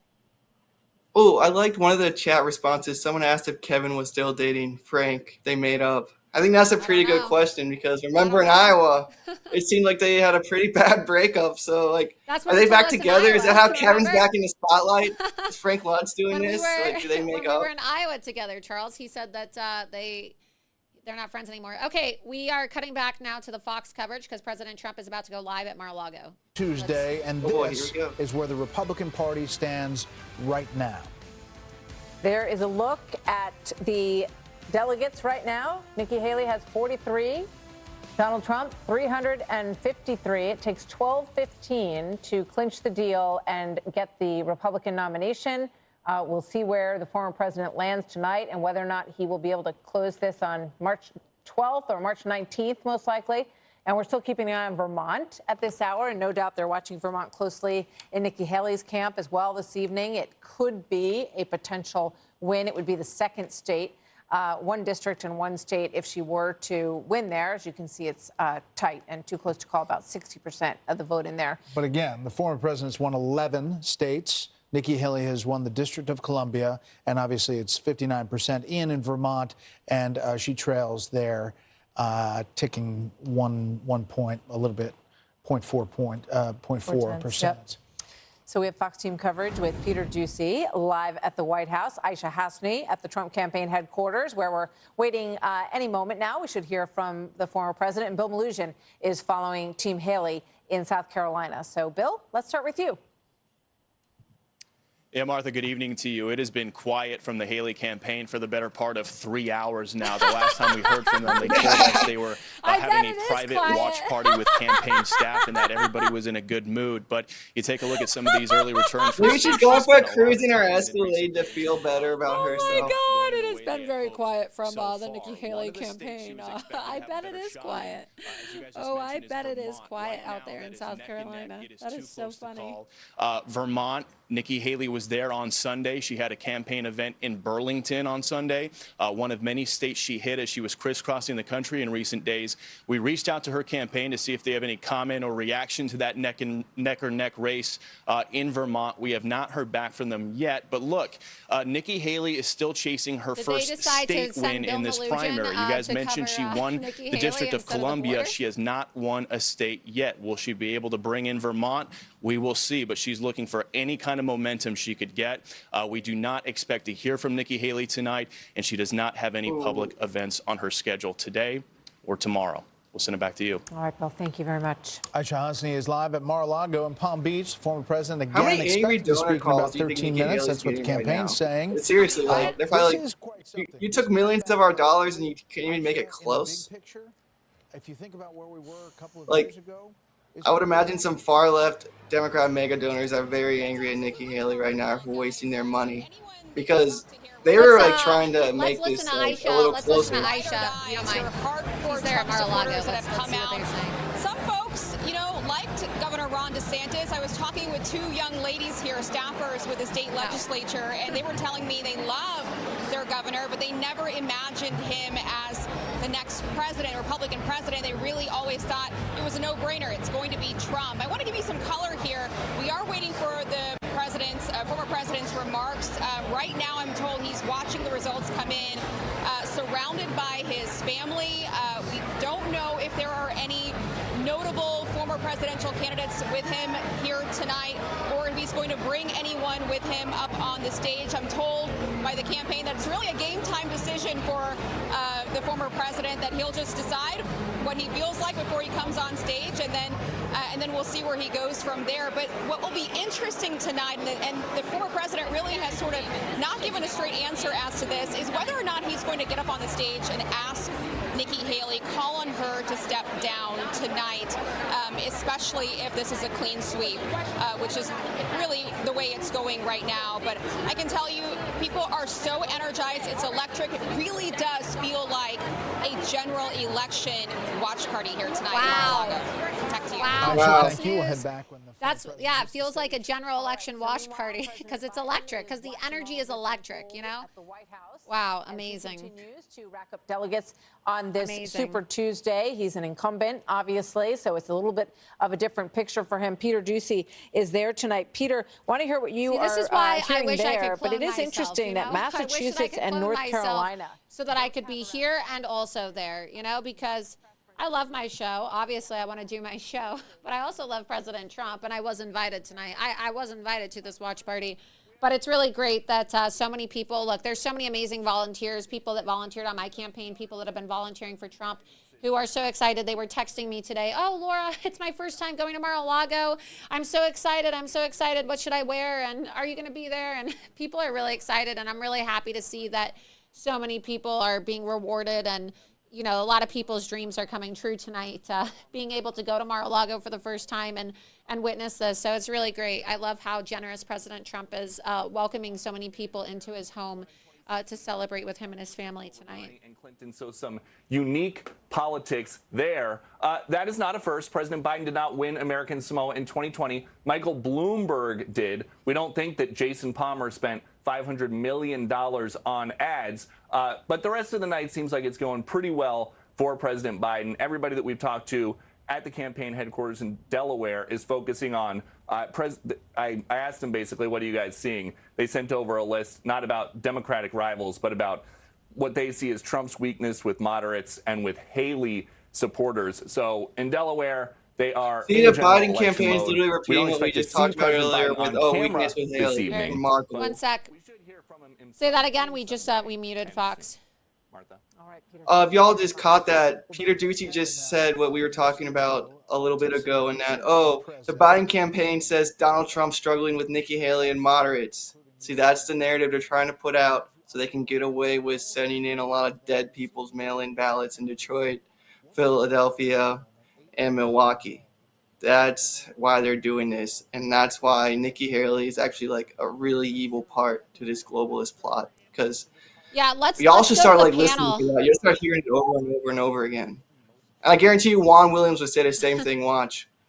Let's cut to the panel as well. Let's see what they're saying. Trump was just bashing Mark Tyson. So will Mark Tyson. Yeah, he's incredibly vulnerable. This is the moment for Donald Trump to turn around and pivot to the general election and reach out to those disaffected Democrats and trying to bring them into his coalition. Juan was talking about Michigan and how, well, those Arab American voters are never going to come around to Donald Trump. His problem in Michigan isn't just Arab Americans. It's auto workers who've been hurt by his EV policies. Biden's problem, his EV policies. And he actually just pulled back on his EV mandates because he knows that. Those are people who could vote for Donald Trump. So Trump needs to reach out to disaffected Democrats, and he needs to bring the Haley voters into his coalition. He needs to make a concerted effort. His problem right now is not never Trump voters who never voted for him, didn't vote for him in 2016, didn't vote for him in 2020, never will. His problem is not Trump again voters.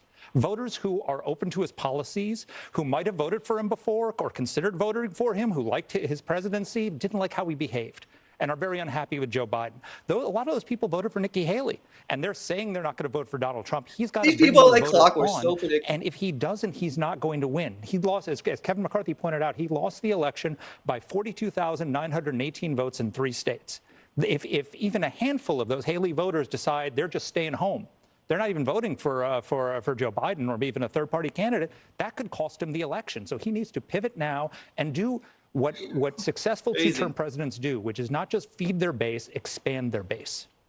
Katie, what do you say about that? Well, he is expanding his base. Go ahead. No, it's amazing. They're literally repeating what we just said they were going to say. Yeah, I mean, he is expanding his base. Hey, Mark Houston's literally going to say what we just said about, Haley voters are going to cause Trump a problem and cost them to lose. There. Exactly. Yep. Let's put this in. Turn it up. We are watching a general election. We are seeing tonight this big party at Mar-a-Lago. They're raring to go. The Trump campaign this time around is much more organized than it was last time around.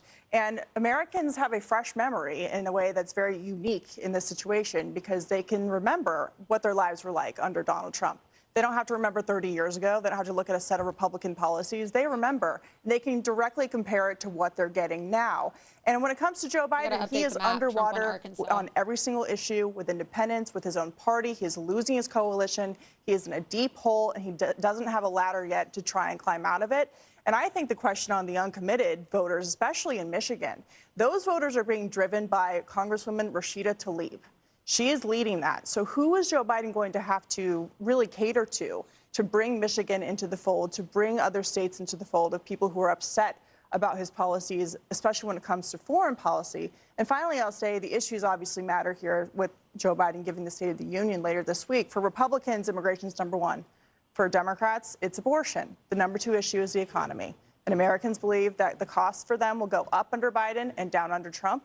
So we'll see if they can hone in on that message. Charles, about costs, we are going to hear in the State of the Union a tick-tock of different numbers, and you deal with them on your show all the time. The Biden folks talking about what the good numbers are, but we've been talking about how people feel about things. Right. When you talk about the economy in this environment politically, how do you see it? You know, for me, the election is about big government, big spending, what they call modern monetary theory, that the government, no one should suffer. This is the ideology. No one should suffer if the government prints money. Now, the folks who believe in this modern monetary theory do acknowledge that it creates inflation. In fact, there's a scheme they use, a sink. They pour the water, is pouring into the sink, and the water that pours over the sink is inflation. They say, all right, let's go to the chat. President Biden, it's just really generic, boring. Because we did the greatest experiment all these people, it's just stale talking points. $1.9 trillion. We're waiting for President Trump. Don't pay your rent. Don't pay your school bill. Let's keep it up on the screen. Let's keep it up on the full screen with the Fox News feed, but just completely mute them. That way we don't lose sight of President Trump. Keep it on, but just mute them. Yeah. So I'm looking at the chat right now while we're waiting for President Trump to join. Let's see. Actually, just go full screen Trump.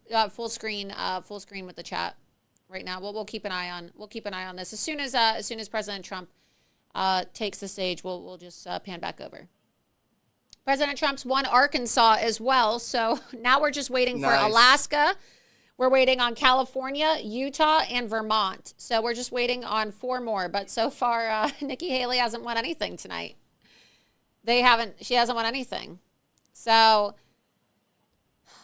somebody said, Laura, I love you, but I can't stand Fox. Please get them off the screen. Well, the only reason why we have Fox on the screen is because we're mocking their contributors, and we're talking about, they're going to have all the Republicans on there to do their coverage, and we want to know what the rhinos are saying about Donald Trump.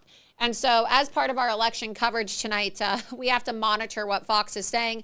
Also, Fox has the live feed from inside Mar-a-Lago tonight, and so that's how we're going to have to get the feed, unfortunately, to listen to President Trump's remarks from inside. Because as I said before, I could have gone to this watch party tonight. I was invited to be there, but then I would have just been going as an attendee. And so I wanted to be able to show you guys the coverage from inside Mar-a-Lago as well, and also do my scheduled show because I wouldn't have been able to do both from inside Mar-a-Lago because, limited space for the media, and I would have been in the VIP section, not the media section.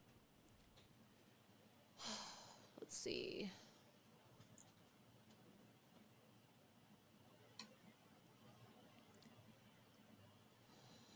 Let's see what people are saying. Scroll up.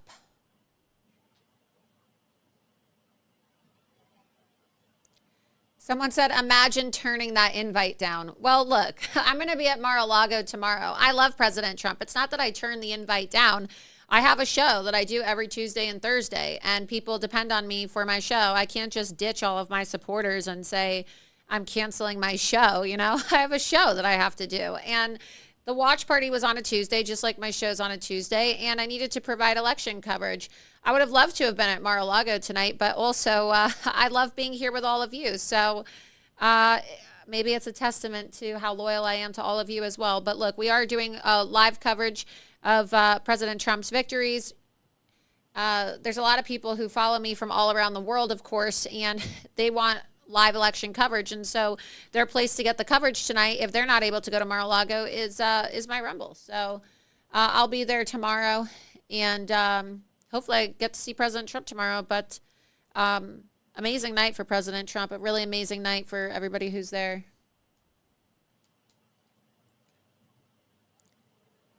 Yeah, good thing you're doing your show, or else people would have to watch Kevin McCarthy on Fox News. Exactly, right? So no one wants to watch. No one wants to watch Kevin at all. Yeah, much less on a happy night. Who wants to see that guy on a happy night? Yeah, Literally exactly. I would have loved to have been there tonight too, but you know, I have my show as well, and I was just in Panama as well, right? I can't neglect the show.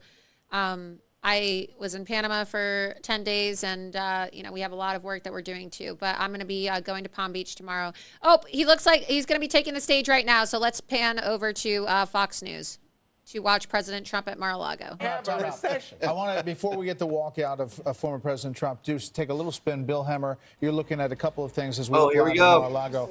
Here we go. Shut up. Yeah, Shut up, Brett Baer. Let's go. We want to listen Bill, to go President away. Trump. No one wants to see your big board. This is what we're seeing in North Carolina. Okay, the race has been called. You got about 81% reporting.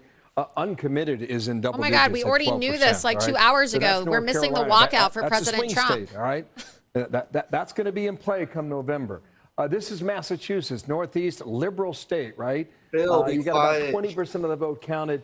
You're just shy of 10%. Just cut to Trump. My God, no one cares. Just cut to Trump. And Let's pop go. over here to Minnesota. Some people think they could be a battleground state, and we'll see. But you're at 22%. Are they just listening to us? We literally just. All right, there's President Trump walking out. President Trump is walking out right now. This goes into the conversation that you guys were having a short time ago. And if I can, let me go back to the state of Vermont here. Just want to make a point here, okay? Nikki Haley is They just don't want people seeing President Trump being cheered on. Oh my God, shut the hell up. Eastern time on our air that he would go 15 for 15 or had a chance to do that. Right now, Vermont is standing in his way. It's ridiculous. Former President Trump at Mar-a-Lago, choosing the blue striped tie tonight in the ballroom at Mar-a-lago. Several hundred people never there. will. And if so I had annoying. to bet. Shut up. Get President news. Trump on camera. Proud to be an American? Always. Well, I'm always proud to be an American, and I know everybody on this panel is as well. But I think, yeah, that's always the walkout song. Right before the president speaks, why isn't Joe Biden speaking tonight? Joe Biden's having a big win across America tonight, yet he's brain dead. You know that. Like, why does Fox News always? Joe Biden is not having a big win. Trump is having a big win. It's highly unusual. It's a primary night. Why not? So what? You give two big speeches if he can do it. I will say for the former president, you don't get many big moments like this. Yeah. He had the Supreme Court unanimous ruling. That was a big moment. The audience he has tonight. Oh my God, I wish they would shut up. Kayleigh McEnany, sweetheart, cupcake. The convention. Okay, you're spoiled These are goods. big moments. You're spoiled goods. Stop talking. Absolutely. It's Trump's Let's time go now. Mar-a-Lago It's Trump's time and now, listen. Kayleigh. I think Shut the up. president is Shut about up. to begin speaking. They call it Super Tuesday for a reason. This is a big one. And they tell me, the pundits and otherwise, that there's never been one like this. There's never been anything so conclusive. This was an amazing night, an amazing day. It's been an incredible period of time in our country's history. It's been sad in so many ways, but I think it's going to be inspiring because we're going to do something that, frankly, nobody's been able to do for a long time.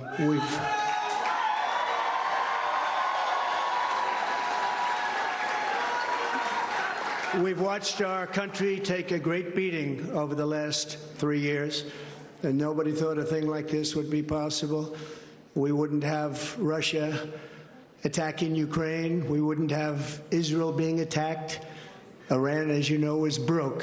When I was running things, they were broke. They didn't have money for Hamas. They didn't have money for Hezbollah.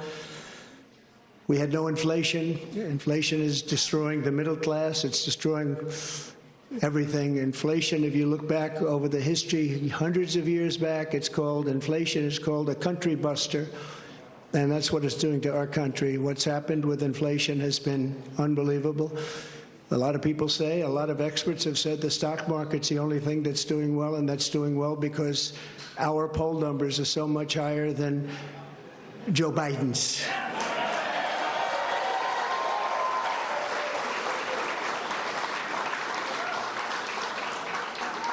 He's the worst president in the history of our country. There's never been anything like what's happening to our country. Today it was announced that 325,000 people were flown in from parts unknown. Migrants were flown in airplane, not going through borders, not going through that great Texas barrier that I was with the governor of Texas, Greg Abbott, the other day, and we were looking at the job they're doing. But in the meantime, they're pouring into California and they're pouring into Arizona because those governors aren't doing anything. They're doing nothing. But today it was just announced before I came out. It was unbelievable. I said, that must be a mistake. They flew 325,000 migrants, flew them in over the borders into our country. So that really tells you where they're coming from. They want open borders, and open borders are going to destroy our country. We need borders and we need free and fair elections, or we don't have a country. This is an incredible group of people. So many celebrities that I'm not going to introduce any because I'm just going to get myself in trouble if I do that, because I'll leave out most of you. But this is a room chock full of incredible, talented people, like some of the guys standing right in front of me, right? Big, big futures, big, fat, beautiful futures. Oh, I'd love to be your age. I'd pay you a lot of money to be your age. But we have some tremendously talented people in this room, including tremendously talented political people that have helped me right from the beginning. We had the safest border in the history of our country. We built 571 miles of wall. We had Mexico supply us with 28,000 soldiers because we wanted them, that's why. And they said, we won't do that. I said, yes, you will, you will. And in the end, they did.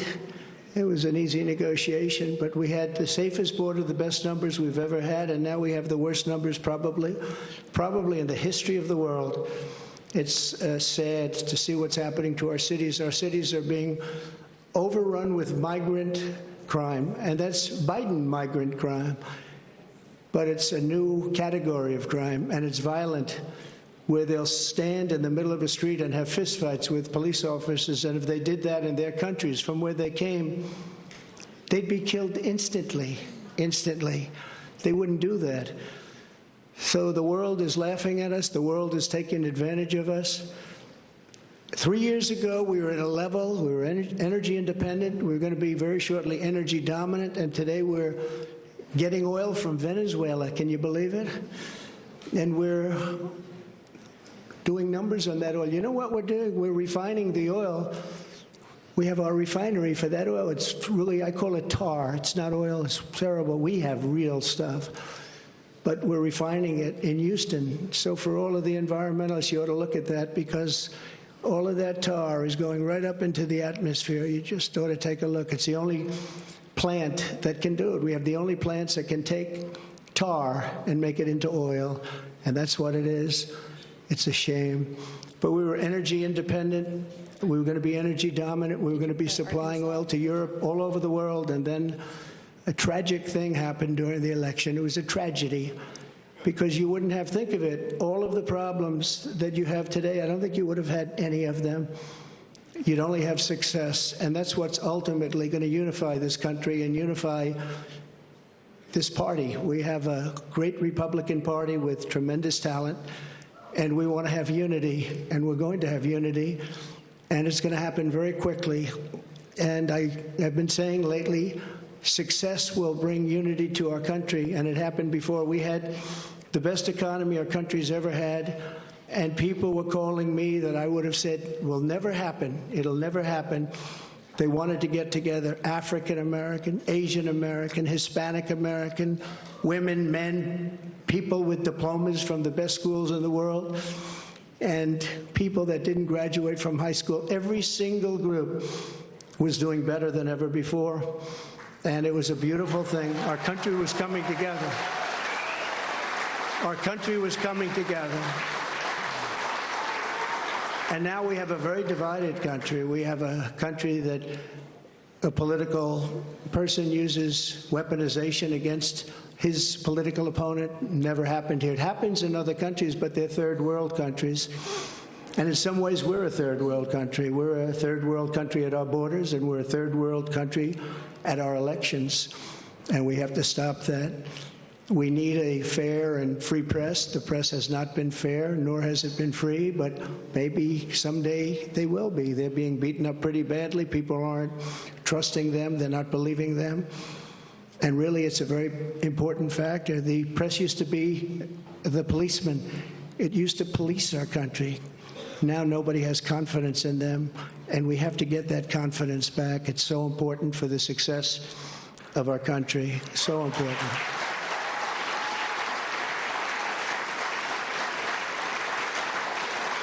So this has been a day that we've been waiting for. I want to thank my family for being here. It's a great family. I have a great family.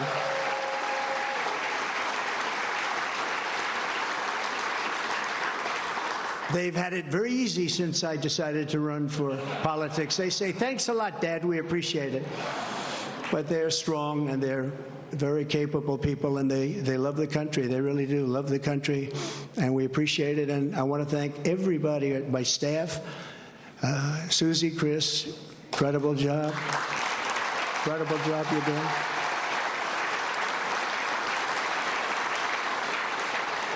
I read an article yesterday where it said this is one of the finest run campaigns that anybody has ever seen. That's pretty good, right?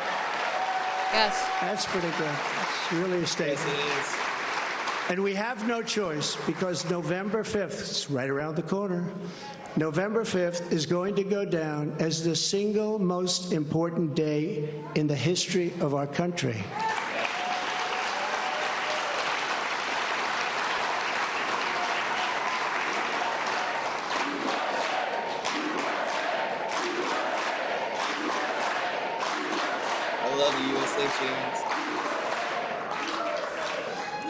We're going to take it, and we're going to make it like it should be, respected. Right now, we're not respected. Right now, our country is known as a joke.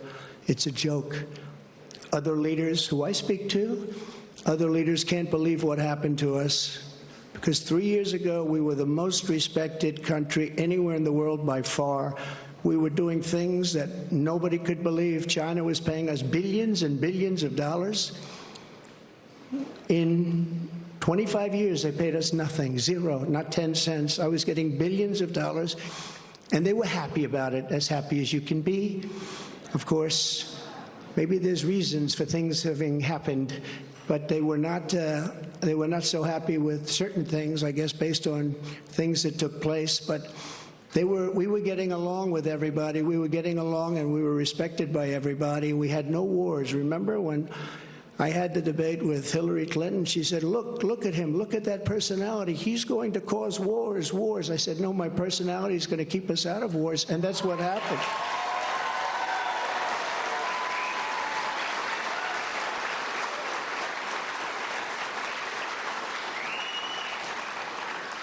For 20 years, they were fighting ISIS. I defeated ISIS in 4 weeks. I got rid of ISIS 100%. 100% of the ISIS caliphate. And we had no wars, and we stopped wars. We weren't getting along with a lot of countries. All of a sudden, North Korea, which is a serious nuclear power, but North Korea came along. Kim Jong-un, we got along very well. We got along very well with China until COVID. That was a little bit too much as far as I was concerned. That was too much. Couldn't take that one. But we made a trade deal with China that I don't even talk about. $50 billion a year in product they bought from our farmers, our manufacturers. They used to buy 10. I got 50, and it was great. But COVID, I don't even talk about that because COVID was such a horrible thing. It started in the Wuhan labs, just as I said, the Wuhan labs. And it came out, I believe, through incompetence. I believe it was incompetence. Some people think it wasn't, but I believe it was. But regardless, it caused $60 trillion worth of damage and death all over the world, all over the world. And we did a fantastic job on that. We never got credit for that. Unbelievable job on that. We came up with things that nobody thought was possible. Don't forget, when it came in, nobody had an idea what it was. They didn't even use the word pandemic. Nobody had an idea. But we did a fantastic job. And we got a lot of credit for the economy, a lot of credit for our foreign policy. I think credit like nobody, very few people have gotten. And the press was very honest about it. They gave us very high marks on foreign policy, the Abraham Accords, so many different things we did. But we never got the kind of due that we should have for the COVID, or as I call it affectionately, the Chinese virus, the China virus, which is a much more accurate term. And despite that, the stock market, when we turned it over, the stock market was higher than it was prior to COVID coming in. It was an amazing thing. We did an amazing job, and we have so many people that worked on that, so many of the doctors, so many of the scientists that worked with us on that. It was really, really something. But there's never been an administration that had more success in so many different elements. We got the largest tax cuts in history. We have the largest regulation cuts in history. We rebuilt our military. And what happened, we rebuilt our entire military, and beautiful. We had jet fighters that were 53 years old, and we had all brand new jet fighters. And then after this other group of people that didn't know what they were doing, they took over, and we had that horrible surrender in Afghanistan. I call it a surrender. We took the soldiers out first. You know, I dealt with the leaders of the Taliban in Afghanistan. They were the ones that were causing the trouble. The press was very angry because they said, "Why are you calling them?" I said, "Because that's where the problem is." I say oftentimes, they asked Jesse James, "Jesse, why do you rob banks?" He said, "Because that's where the money is." And I said, that's where the problem is with the Taliban. And I spoke to Abdul. He's still the leader. Believe it or not, he's really the leader of Afghanistan, but he's the leader of the Taliban, a rough group. I say, don't ever shoot our soldiers again. Don't ever do it. Very interesting what happened is that, we were having, during the Obama administration, previously, they were shooting a lot of our soldiers, and I let them know. I said, don't ever let that happen. I said in a rather nasty fashion. We don't have to go into it tonight. For 18 months, we lost nobody in Afghanistan, and then we had that horrible withdrawal where we lost 13 soldiers, 38 horribly wounded, left Americans behind. You know, you have Americans right now still behind. Call them hostages. I noticed that. It was a terrible moment. I was sitting there. We left $85 billion worth of brand new, beautiful equipment behind, jets and tanks and everything you could think of, goggles, night goggles. I was sitting there, and I was holding my breath. They didn't used to fight at night. As he was talking, I was like, oh, God, please don't say the vaccine. Please don't say the vaccine. Please don't say the vaccine. And he didn't mention it, right? So I guess he got the memo that people don't really want to hear about the vaccine because the things that are happening when he was talking about COVID, I was like, oh, God. Oh, God.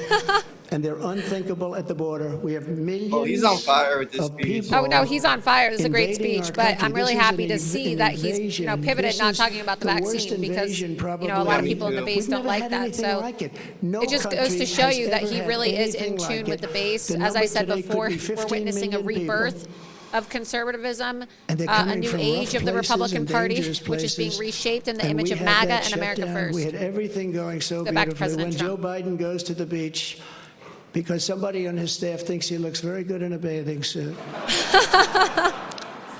Until he can't get his feet out of the sand or lift the chair, which weighs about 9 ounces. Joe Biden, if he would have just left everything alone, he could have gone to the beach. He would have had a tremendous success at the border and elsewhere. So we're going to take back our country. We're going to make sure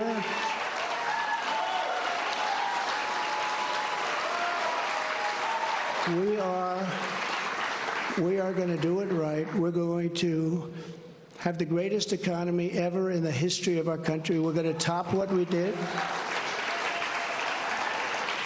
We're going to become an energy center of the world. We were ready to become energy dominant, and they stopped that. They stopped that. But we're going to become energy dominant. We're going to pay off debt. We're going to do things that nobody thought was possible. You know, we hadn't done our second phase of the tax cuts. When we did the tax cuts, the Democrats fought us very hard. And now they say, well, I guess that was pretty good because we took in much more revenues after we cut taxes, and then we did all of those regulation cuts, and people were working, and everybody was happy, and we were all proud of our country. But we're going to win this election because we have no choice. If we lose the election, we're not going to have a country left.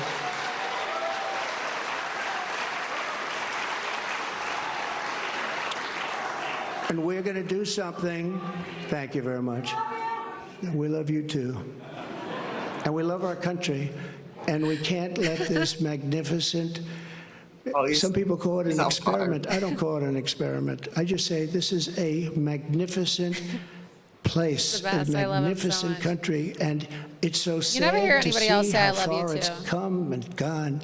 When you look at the depths of where it's gone, we can't let that happen. We're going to straighten it out. We're going to close our borders. We're going to drill, baby, drill. We're going to get the inflation down. And we are going to make our country greater than ever before. And we're going to do it quickly. We're going to do it quickly. It's going to go fast. We have to get the criminals out. We have many, many criminals that have entered our country. We have people coming in from such bad places, and we're going to have to get them out. We have murderers that are being deposited into our country. We have drug dealers at the biggest and highest levels that are coming into our country. We have people coming into our country that just shouldn't be here, but many, and I say many, large percentages, they come in through the caravans, they come in many different ways. Now we find out again, they come in through airplanes, we send them in. This is crazy. But they come into our country, we're going to stop them. We're going to close our borders. We're going to have to deport a lot of people, a lot of bad people, because our countries can't live like this. Our cities are choking to death. Our states are dying. And frankly, our country is dying. And we're going to make America great again, greater than ever before. Thank you very much. It's been a big night. Thank you very much. What an amazing speech. I really like the part where they thank Oh my God, they're cutting away from the song? I love that song. Yeah, no, you're not allowed to be happy on Fox News. It's against the rules. You're not allowed to be happy and celebrate Trump? Yeah, no. It's against the Let's see what they're saying. Let's see what kind of, Debbie Downer bullshit's coming out of Fox's mouth. Delegate Hall closes at 11 p.m. Eastern Time. He hit all the main points about drilling, about energy, spent a lot of time on foreign policy, specifically Afghanistan, saying that was a big problem. All right, shut it off. I don't want to hear Fox anymore. Is falling apart, and he sees it. I don't like when people cut early away from President Trump's speeches, okay? I want to listen to the song. Let's play the song, because if Fox isn't going to play it, we're going to play the song. Yeah, it's really important to see the atmosphere. Fox we're going to play our song.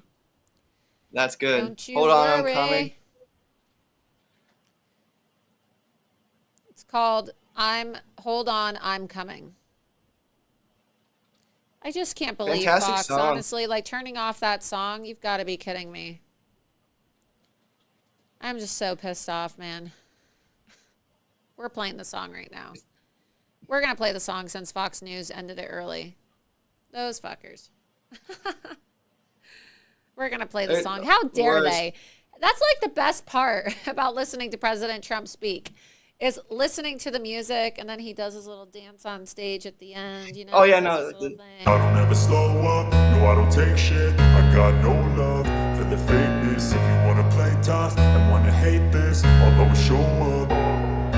I don't ever slow up, no I don't take shit. I got no love for the fakeness. If you wanna play tough and wanna hate this, I'll always show up and make a statement. I don't ever slow up, no I don't take shit. I got no love for the fakeness. If you wanna play tough and wanna hate this, I'll always show up and make a statement. Everything I do so instinctive and so passionate. Every word I move so descriptive like an adjective. I got a vendetta against people who patented being negative when you should be getting after it. I got facts over tracks, this and that. Spitting slow, spitting fast, I could roast, I could gas. Think I'm okay at last, but I don't know if that can erase all the past. And the pettiness, a reflection of the emptiness. Hilarious, you think you're worth my time, you're delirious. Mysterious, because you hide behind a fake exterior. Inferior, you know I'll always be a bit superior. Get off of me, this ain't no humble brag. I want you to hear words, you can say them back. I want you to feel free from the chains at last, and to believe in what you got, it was built to last, yeah. Now that I've been put through hell, I never got anyone's help. I had to do it all myself.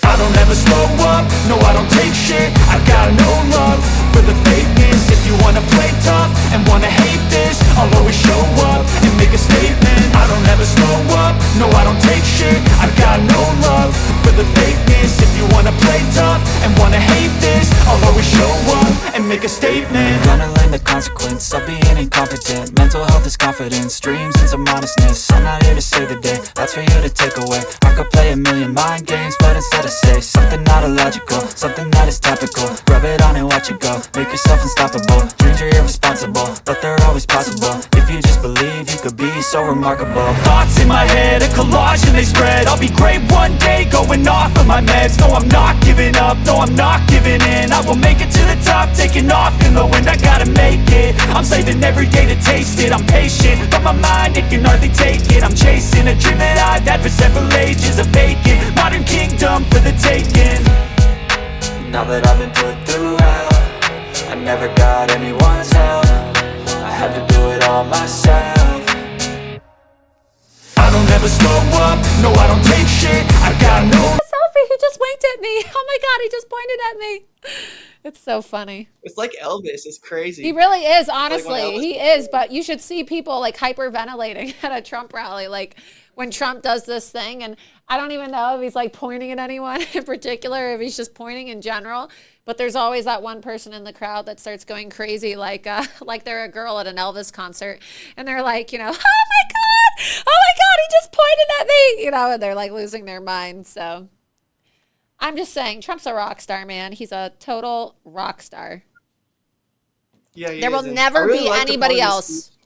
There will never be anybody else like Donald Trump. I understand the importance of passing on the torch and, you know, carrying the mantle of America first, but let's just get real. The fact of the matter is the America First movement is at its peak form of excellence right now with Donald Trump. And once Donald Trump passes someday, I don't even want to think about that day, but everybody dies someday. That's it. You know, like there's never going to be anybody else like Donald Trump. He truly is an icon. He's one of a kind. I just hope people appreciate him while he's here on this planet, because people should be studying him. People should be in awe of him and, you know, just his absolute magic and his charisma. It's one of a kind. There is never going to be anybody else like Donald Trump. So I don't know. I go to so many Trump events. I see Trump all the time. I'm never bored. I'm just so in awe of the man. And every single time I'm, you know, at any of his rallies, even though he says a lot of the same stuff at the rallies, right? You're just captivated because the guy just has the most amazing stamina, the most amazing energy. He's a total rock star. I just love Trump so much. I can't say enough nice things about him. You know, you go to a lot of political events. Political events can be boring, especially listening to the same speech. But I don't feel bored listening to Trump's speeches over and over again, even though he, you know, highlights a lot of the same, you know, talking points in his speeches. It's just he has this way about him. Very captivating. Before we continue, Charles, with our post-Trump coverage, I do. I want to take a moment as well. Well, in a moment. Let's actually. I'm going to cut to you first before we thank our third sponsor of the night, because we are on the subject now, so we might as well talk about it while we wait for these other results to come in. What is your reaction, Charles, to President Trump's speech just now? Yeah, so I think one of the best parts of his speech was when he thanked his young supporters. And that was pretty awesome because the whole MAGA movement right now, if you look at polling with voters under 35, Trump's beating Biden by a lot. And it's just so cool that 5-10 years ago, no one would have ever thought a Republican presidential candidate would garner the vote under 35 like President Trump has. And it just shows that MAGA is here to stay. And I think that Trump's is true. One of his crowning Young achievements. People love Trump. It's so true. He got our generation. And our generation's never going to ever not be America first. And I think that's why the globalists are so angry at President Trump, because they know his policies of America first are going to live forever through our generation and generations below us. And that's what makes it so beautiful. And I just thought it was awesome. He thanked his young people and his young supporters tonight. Yeah, look, so cool. I'm 30. How old are you? 30. Yeah, so, we're both under 35, and I couldn't ever imagine being a Democrat. I've always been a registered Republican. Look, I don't like the Republican Party. I definitely don't like the Democrat Party, but I could never vote for a Democrat. I'm very excited to vote for President Trump, and I've never seen more young people getting excited to vote for President Trump. When I go to a lot of these rallies, in fact, most of the people there these days are young people. I mean, you know in college how they tailgate for parties and whatnot and football games? Oh, yeah, well, it's almost like people are tailgating for MAGA rallies now. Literally, like college students. When I was in South Carolina, there were students from University of South Carolina. They were having a tailgate for Trump. They were having an actual tailgate in support of President Trump. So you don't really, and then you see all the fraternity brothers and the sorority girls, getting really excited to support President Trump. So you don't really see that anywhere else, but it is true.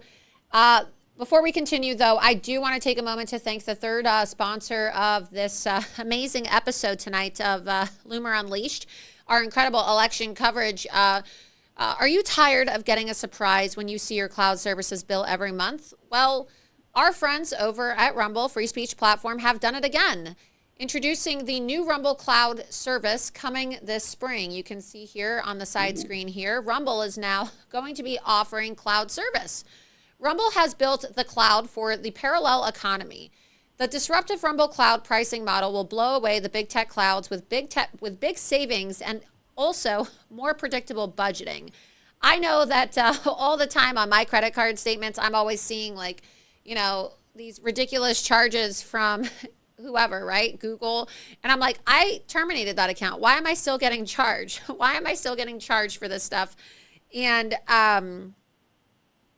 I think that a lot of people can relate to that, having these ridiculous charges or overpriced charges on accounts that they no longer want to use, or they decided to reduce their storage plan. And Rumble seems to have a really great alternative to that now. So like Rumble Video, you're not going to have to worry about cancellation on the Rumble Cloud. Remember what happened to Parler? Parler was deplatformed because they were on AWS, Amazon AWS. Exclusively for friends of Rumble, sign up today at friends.rumble.cloud. That's friends.rumble.cloud and receive 30% off the first 3 months of your cloud compute subscription, which will be available for purchase later this quarter. Rumble Cloud services are the essential cloud services you need for any size business to innovate and grow. Head to friends.rumble.cloud. Again, that's friends.rumble.cloud and sign up today. And let them know that Laura Loomer sent you. Incredible. Well, let's see. We are still waiting on results to come in from Utah.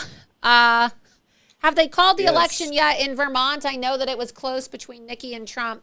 Yeah, they called it. They gave it to Nikki, but Vermont sends Bernie Sanders to the United States Senate, so that's all you need to know about that place. Congratulations, Nikki. You won Vermont, which is Bernie Sanders' home state, in Washington, D.C. You should be very proud of yourself.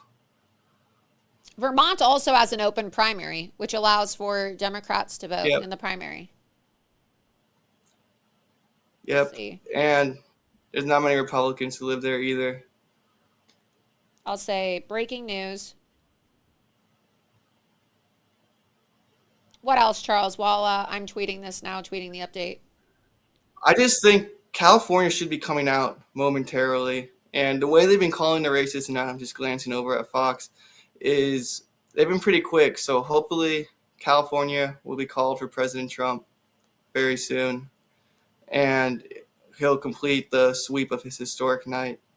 Because like we've been saying, he should be getting over 51%. That's what everyone needs to watch in California. Because if he gets over 51%, that means he gets all the. And like we've been saying, that's thanks to Laura Loomer and her reporting, because Kevin McCarthy attempted to rig the California primary months ago for never Trump candidates. It is true, and President Trump also gave me credit for that. Yeah, he had reposted a post in which he said, and perhaps we can find it, I don't know, but months ago, yes, in July of last year, it was July 4th, actually, I blew the whistle on the plot by the California GOP to try to steal the election from Trump and to split these delegates up, which is important because, you know, California has 169 delegates. It's the highest number of delegates in the country. And President Trump actually credited me with, you know, saving California for him because they wanted to have this kind of like second place participation trophy style delegate appropriation, right? Where they were going to give whoever came in second place half the delegates, or up to 50 to 60 delegates, which could have made up for that candidate then losing Iowa and New Hampshire. So blew the whistle on that and, you know, received credit and appreciation from President Trump for doing so. So that was exciting. Yeah, and it's just so cool with Colorado happening and all the work we did in Colorado with their disgraced Secretary of State and all the work you did in California. It's just great to see, one, these states have primaries on the same night, and two, these states are going MAGA's way by a huge, huge margin. And it just shows like how much of a major impact we're making on the news cycle and on the election cycle as a whole. Because Democrats kind of thought 6 weeks ago that they were going to quote unquote get Trump. Everyone was talking about, oh no, he's kicked off the ballot. Oh no, he has all these legal cases. Oh man, Nikki Haley and Ron DeSantis are going to get him. And it's all just been proven wrong. Fani Willis flopped like epically. Jamie Raskin has acted stupider than normal. And the Supreme Court has struck down Janet Griswold's crazy, Janet Griswold and Jamie Raskin's crazy legal theory. Because remember, Jamie Raskin was the one who originally wrote the 14th Amendment crazed theory that Trump could get kicked off the ballot. That got put in the J6 report, which then Crew used to try to kick Trump off the ballot. But all these people have failed, and it's so great with our videos helping lead the effort to the failure, and it's great seeing these election results come in. And I just want to see California now because that's like the crown jewel, I think, of this fantastic night. It's going to be quite historic, and I think Trump's going to win California by a lot. So and that's probably going to make Kevin McCarthy really sad, I think. Deep down, he's going to act like he's happy, but we all know that'll make Kevin sad because he's a globalist rhino trader. We got to update our map. Well, I guess if Nikki Haley won Vermont, maybe we should put, you know, we have to find a photo of Nikki Haley with bird brain. Bernie on the map. Yeah, like congrats, Nikki.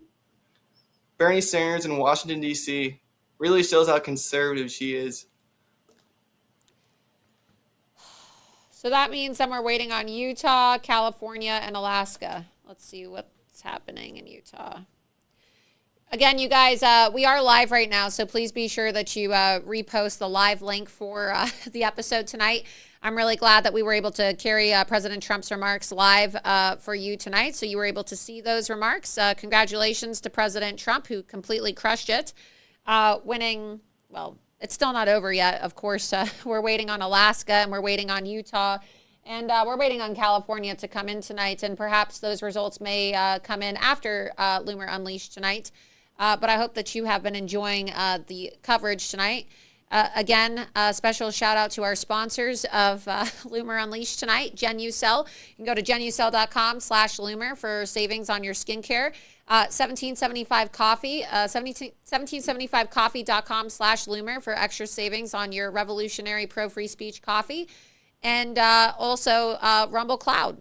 Rumble Cloud, be sure that you go to friends.rumble.cloud and you sign up early so that you can try to get on the list to get Rumble, and I believe their deal that they're offering now is up to 30% off. So we would not be able to have this show if it weren't for our sponsors. So please be sure that you support our sponsors. If you drink coffee, go to 1775coffee.com and use code Loomer and buy that coffee. If you buy skincare or you want to buy a gift of skincare for somebody else in your life, please go to GenuCell.com/Loomer. Use code Loomer at checkout, and when our sponsors are happy, we are able to continue to have a show, right? We can't have a show if we don't have happy sponsors. So hopefully you will support those who support us and support free speech. We're updating our map. Go ahead. I was going to say I'm waiting for Mitt Romney's meltdown when Donald Trump destroys it in Utah. Yeah, let's go on Twitter and see what people are saying. What are all the crazies on Twitter saying right now? Let's see. What are people saying? Let's see what Rachel Maddow's saying. Yeah. I also wonder if MSNBC played Trump's speech all the way through. Same with CNN. They haven't been doing that lately. Let's see. All right. Okay, so we've updated the map, you guys. And we have Nikki on the map, so we put Nikki's I like the bird.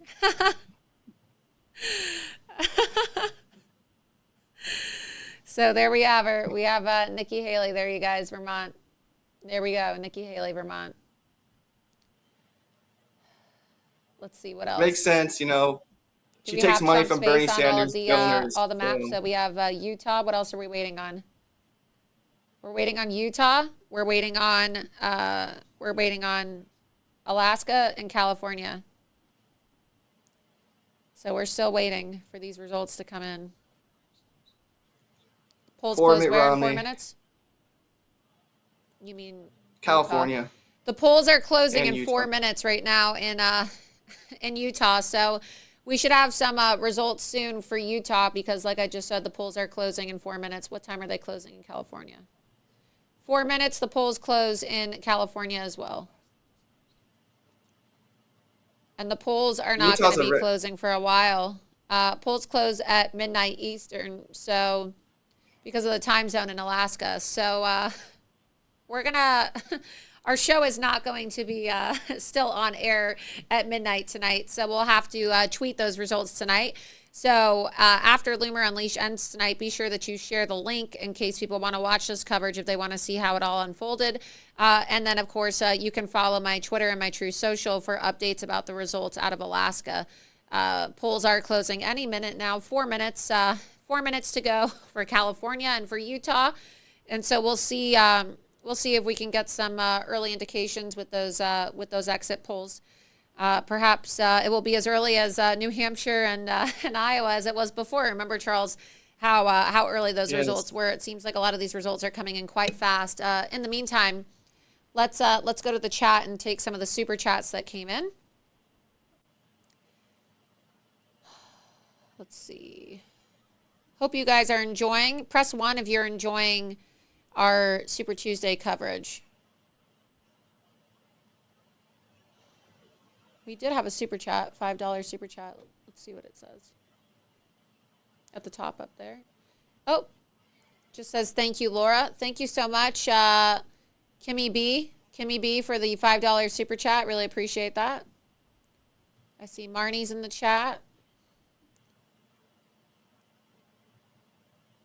Someone said, you millennials are so sad. How do you say that song? I didn't say that song. I was saying that song. I was saying, like, how are you going to end that song early? I was just speaking. I was speaking in, just a general way. I know what the song is.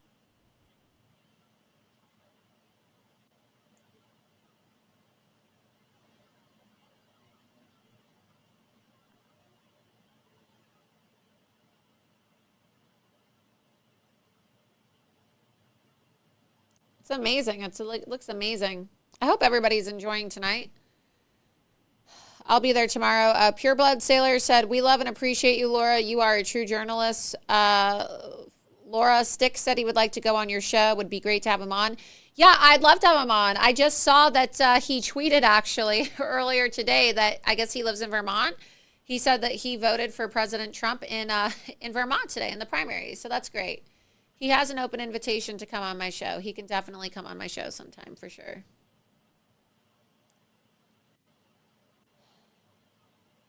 Somebody said I was gloating. I'm not gloating. I'm not gloating. I'm happy to be here. I don't know. There's so many haters. Look, if I wanted to go to Mar-a-Lago tonight, I would have gone to Mar-a-Lago. I wanted to go to Mar-a-Lago tonight, but I also have a show, you know, and I have a responsibility as a journalist to bring people the truth. And I also find it to be very fun and enjoyable to do my show. I was just telling people, because there were some people in the chat that said, how come you're not at Mar-a-Lago? I was invited to go to Mar-a-Lago tonight. I had a VIP ticket. I could have easily gone if I wanted to. But I decided that I wanted to do live election night coverage tonight. There's nothing wrong with that. I love President Trump. I'm loyal to President Trump. And I'm going to be at Mar-a-Lago tomorrow. But it was very important that I do my show and my election night coverage. And we brought you the live feed tonight from Mar-a-Lago. And it looks to be an amazing event. And, you know, I don't think people should read into that at all. There's no conspiracy about why I'm not there tonight. I was very, very open and honest about why I'm not there tonight. Stick said in his live stream he messaged you, but likely because how busy you are, you might not have seen the message. He has my cell phone number. I'll message him again right now, live on air. Let's see. He has my number, though.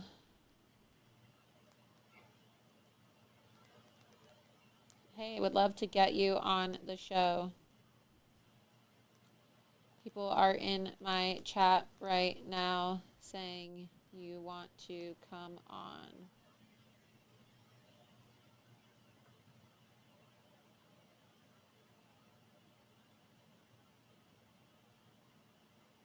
I am live every Tuesday and Thursday. All right, I'm messaging him right now, you guys, all right?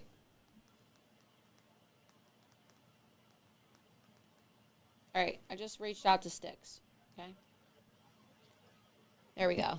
Thank you, Laura. I'm telling people that you are the female version of Tucker Carlson. Would you agree? Well, I'm Laura Loomer. I'm just Laura Loomer. I'm just my own individual. That's a compliment. Thank you very much. I like Tucker Carlson, but I just like to think of myself as Laura Loomer. But that's a very nice compliment. Thank you so much. You said that you think I'm the female version of Tucker Carlson. Very nice compliment. Thank you.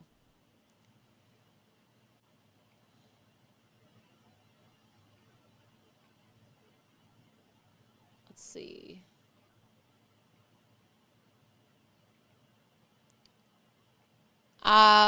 Blue Wolf said, Laura, simply want to say thank you for all your superb work and especially for your recent incredible work on the border. Wow, yeah. Also, in the meantime, well, I guess we'll save that for Thursday's show because this Thursday, I have really exciting news for you. So as I said before, I'm in the process of making a documentary, a little mini documentary about my time in Panama at the Darien Gap and the invasion and all these NGOs that are, facilitating the invasion of our country, funded by the U.S. government.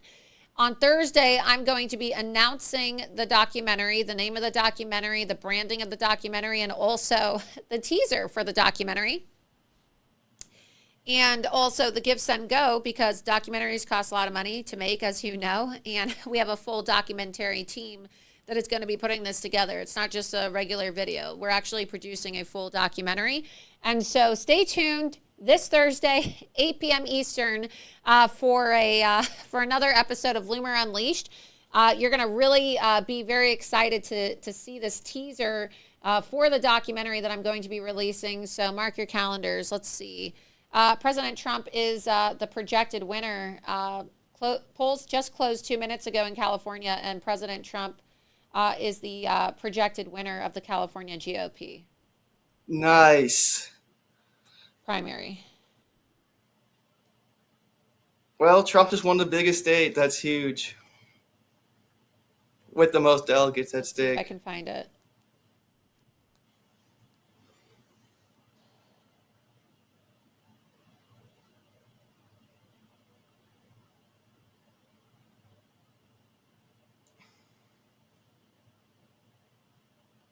Another failure for Kevin, because McCarthy really didn't want Trump to win California. He really didn't.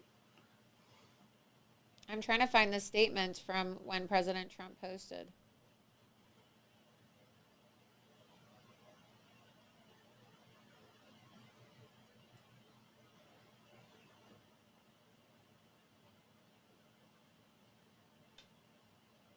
I'm looking for it.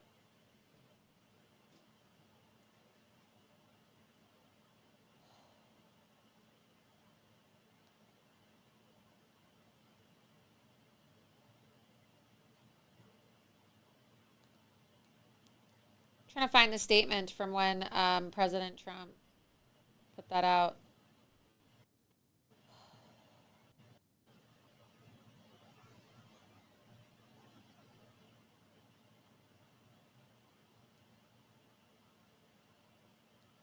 Funny, too, because Nikki Haley spent a lot of time fundraising in California. President Trump is the projected winner of the California GOP primary.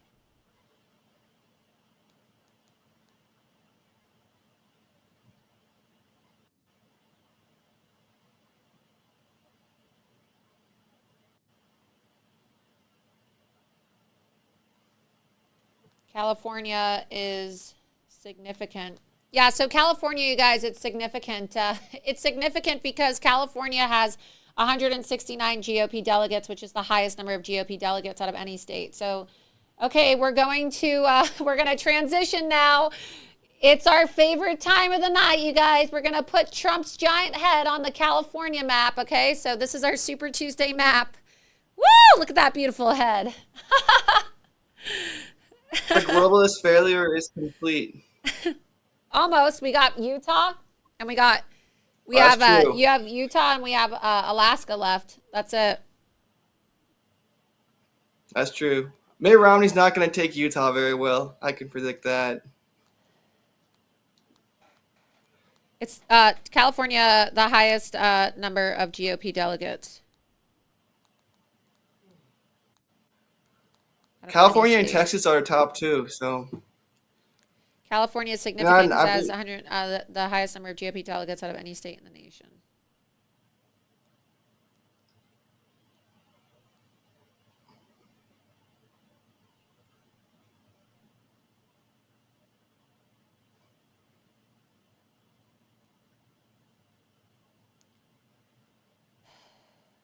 All right, that's posted.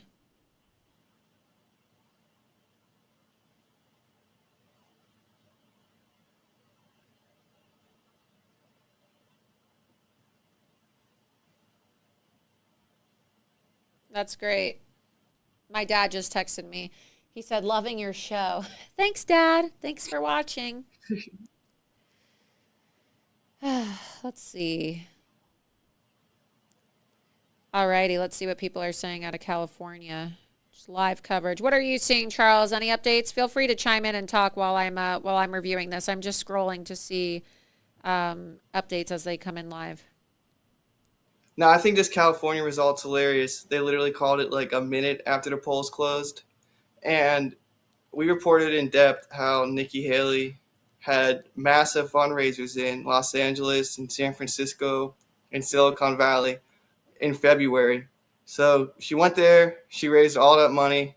She thought maybe the liberals could help her, and she lost by a lot again in California, which just shows that globalism is dead within the GOP. That's fantastic news. Trump has now won California and Texas. Those are the two biggest states delegate-wise. I believe Florida is like the third biggest. So that'll be coming soon. So soon Trump will sweep the three biggest states. That says a lot. And I just think it's so impressive that President Trump is winning these states within like 5 to 10 minutes of the polls closing. And it's happening in states with so many different political ideologies, right? We have the swing states of North Carolina, Maine. Remember Maine won, they split the delegates. He wins those instantly. Then we got the almost swing states in Virginia and Minnesota, and he wins those instantly. And then Colorado, which leans a little left. They tried to kick him off the ballot. He won that one instantly. So it's just been a fantastic night. And then now we have California, which is obviously pretty far left, but there's still a lot of Republicans who live there. And he still won that one instantly. So it just shows Trump is winning across the board with states with totally different demographics. He absolutely is. I think that bodes really well for him going into November. And I think the Democrats are going to start getting more and more unhinged because they're realizing that they really don't have a pathway to victory. So I'm really interested to see what Jamie Raskin and a bunch of all these other congressional Democrats are going to say and do, because they're going to start upping the election interference games, because that's what they've done in history. And they're now more desperate than they were 6 weeks ago. So this should get really interesting. Absolutely. I found the post, by the way, if we want to get that live up on Twitter. So I finally found the tweet, and that's what I was looking for while you were talking. I was listening, though, of course, to what you were saying. But I do have that screenshot there. We want to pull that up, scroll down. Oh, wait, refresh, because it's posting right now. Maybe didn't. Just refresh the page. Right there. President Trump has won the California GOP primary. By the way, if you're not following me on X, please do so at Laura Loomer. If you recall, back in July 2023, I exposed a plot by the California GOP to try to rig the California GOP primary against President Trump. My exclusive expose of the California GOP prevented the rigging, as was admitted by President Trump himself in a post on Truth Social. So you can open up that old tweet. Wow, amazing. President Trump just posted my tweet on his Truth Social account about how if it wasn't for my expose of California GOP working with Team DeSantis to deceptively change the rules with regards to allocating California's 169 delegates, they may have succeeded in stealing the GOP nomination from Trump with a brokered convention and delegate heist. And you can see there that post that I made. Scroll up, right? President Trump, of course, reposted my post on Truth Social. So, yeah, a lot of people forget about that. But, yeah, if it wasn't for me and my exclusive reporting, DeSantis and Nikki Haley and all these rhinos and McCarthyites like Jessica Patterson would have been successful in stealing the delegates from President Trump out of California. So thank you for reminding people of that, Charles, because people love forgetting about all of the work that I do. They just love, just acting like it doesn't exist. Yeah, and if they would have split those delegates, people don't realize that with how many delegates they have, that's like 3 or 4 smaller or mid-sized states. So it'd be like Nikki Haley carrying Arkansas or something, even though she got 10% of the vote in California. It was ridiculous. It was undemocratic. And like we've been saying, Kevin McCarthy was one of the main plotters in this whole little scheme to hurt Trump in California.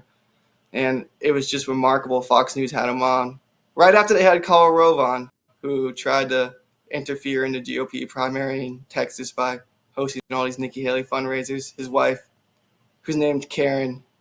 It's just such a conflict of interest. Writing on the wall for Nikki Haley, that the fact that someone named Karen Rove, the wife of the disaster known as Karl Rove, decided to go have fundraisers for her. She just should have quit then. That just shows the big man upstairs was not on your side.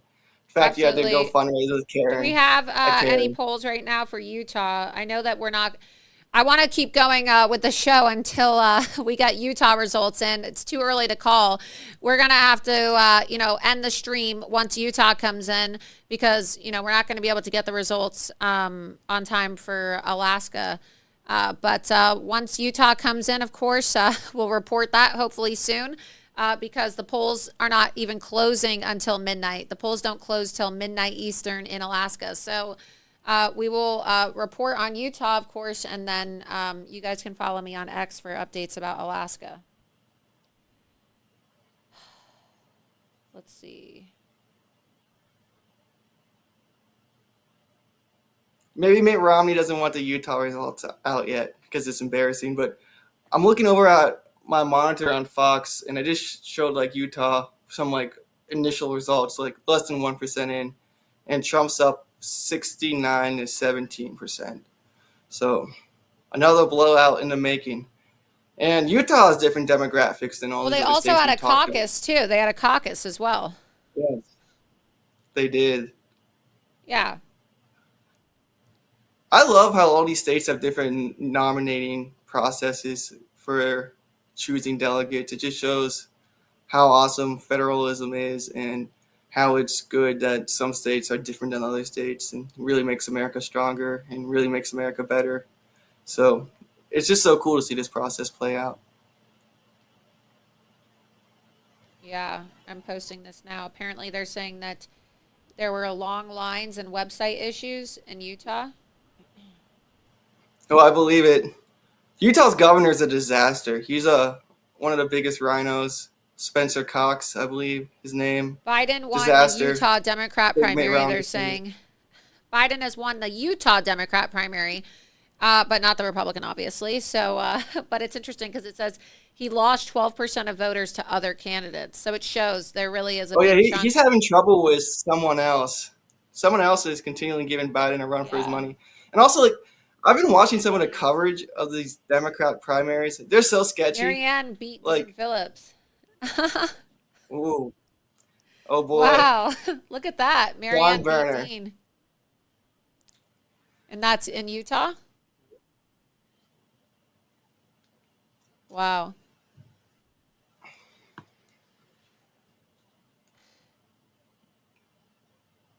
It's pretty incredible.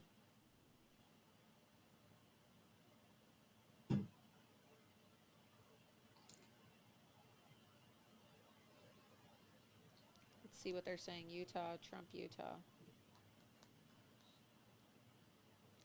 Yeah, Dean Phillips got the Loomer curse. Oh, yeah, when he said everyone was welcome. Shout out to our girl, Marianne. Look, I love President Trump, but look, I'll be honest. Like, I know that Marianne Williamson is not a conservative and she's not a Trump supporter. But honestly, she was very nice when we interviewed her, okay? And her energy was very pleasant. She was very kind. My cameraman is laughing because he was there, and we were at an energy center, and Dean Phillips threw us out and wouldn't talk to me, but Marianne was very nice. She was very chill. She was a very sweet lady. I'm obviously not going to vote for the woman. I don't support her policies, but I like to see the fact that I like the fact that she's beating Dean Phillips. So she was very nice. She was a very nice lady.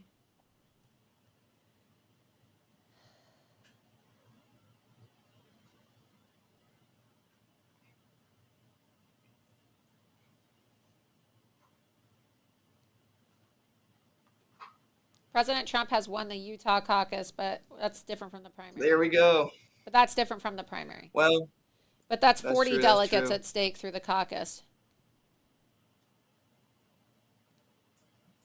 That probably makes Mitt Romney very, very sad. He probably loved those little caucus meetings back in the day when he could rig the rules and no longer do so. And that's why he's leaving at the end of the year, because nobody likes him. And nobody likes his globalist policies, just like how no one likes Nikki Haley. Just what a great night. Amazing night. But I really want to see this Utah result, because I think it's going to be big. Yeah, I know. We're waiting patiently. He won the caucus, but we're waiting on the primary results to come in. So I just think it's amazing, too. He won Oklahoma 81-15, and in 2016 he lost Oklahoma. That's almost like a 80-point swing in that time period. It's just remarkable, just to show how awesome MAGA is, because if MAGA wasn't awesome, it wouldn't have been able to take over the Republican Party. If it didn't have awesome policies, Trump wouldn't just be building so much momentum. But because America First is supported by almost all Americans, how can you be an American and be against America First? I'm against my country. I don't like America First. I hate it. How can anyone? I mean, obviously I live around a bunch of morons who think like that, but Washington, D.C. is not the United States, and neither is New York City, and neither is Hollywood. And I feel like those are the only three places that don't like America First.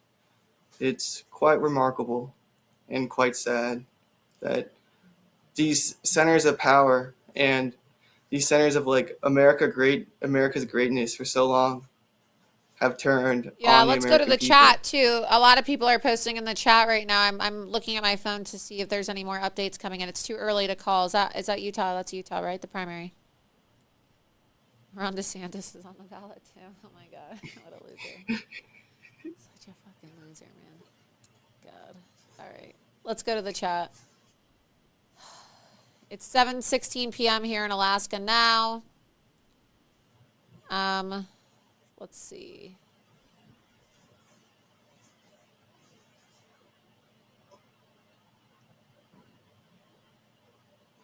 People in the comments are saying, Marianne. Yeah, look, I don't agree with her policies, okay? But I do think that she's a nice woman. She was very nice to me. She was a very sweet lady. I mean, I don't agree with her politics, but she was a very nice woman. I liked her as a person. Yeah. I can like people I don't necessarily agree with.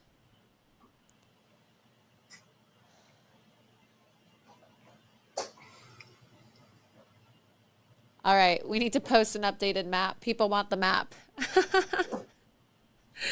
Post the map. The map's the most important part. They want to see it again. They love it. They love it. Time for an updated map.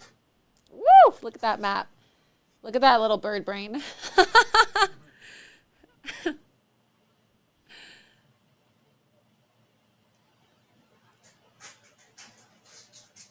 We got to update this.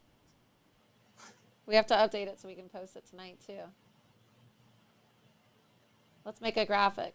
We got to make it. Trump's probably going to win Alaska anyway. Let's just put Trump's face on the map because tonight we want to publish the map.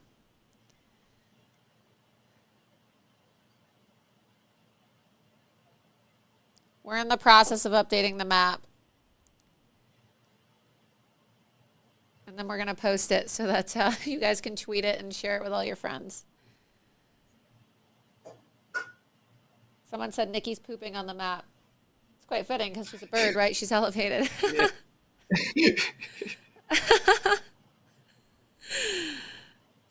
The map keeps getting bigger and better. Shout out to the Loomer Unleashed graphics team for making an amazing map. Look at that map. That map is great. Are we just going to go ahead and put Trump's face on Alaska? We're just going to do it. Yeah, we might as well. He's won everywhere else. We're making it. I don't think a lot of people in Alaska like Nikki Haley. We're making it kind of border, so that as soon as it happens. They kind of border Russia, so I don't think they like Nikki Haley's let's go blow up Europe spiel. Let's see. I thought Utah was better than that. Let's see. If Trump doesn't win Alaska, I'll eat my sock. Solid red state. Wow.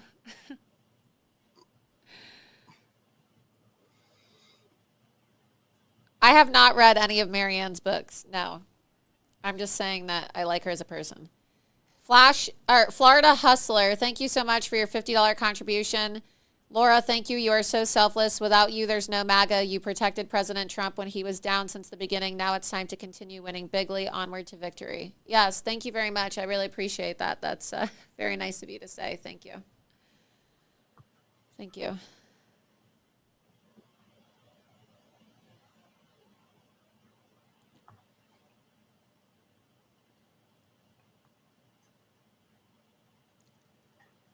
Whew. Slickson, $20. Laura, you're a rock star for reality. Thank you. Happy Super Tuesday. Woo, MAGA baby. Yes, thank you so much. I really appreciate your support. Again, if you want, for people that want to contribute, you can make a super chat by clicking the little $ at the bottom of the chat, and your message will be read as well. Thank you for your support. I really appreciate it. Let's see, what else are people saying? People want T-shirts of the map. That'd be a pretty good idea. Lou Dobbs was at the Villages. I thought you'd be there too. Yes, I was the one who arranged for Lou Dobbs to be at the Villages. But I said from the very beginning, months ago, when I helped facilitate this, because I am on the board of Villagers for Trump. I ran for Congress there. I'm on the board of Villagers for Trump, and I am the one that secured Lou Dobbs as the speaker for Villagers for Trump. And I had told them from the very beginning that while I would love to be there, it is Super Tuesday, and I have my show. That's also why I was not at Mar-a-Lago tonight. But yes, Lou Dobbs was at the Villages, and he did a great job from what I was told. And the Villages loves Donald Trump. They love Laura Loomer, and they love Lou Dobbs. So I'm looking forward. I'll have to call my friend Lou Dobbs tomorrow and see how it went. Let's see.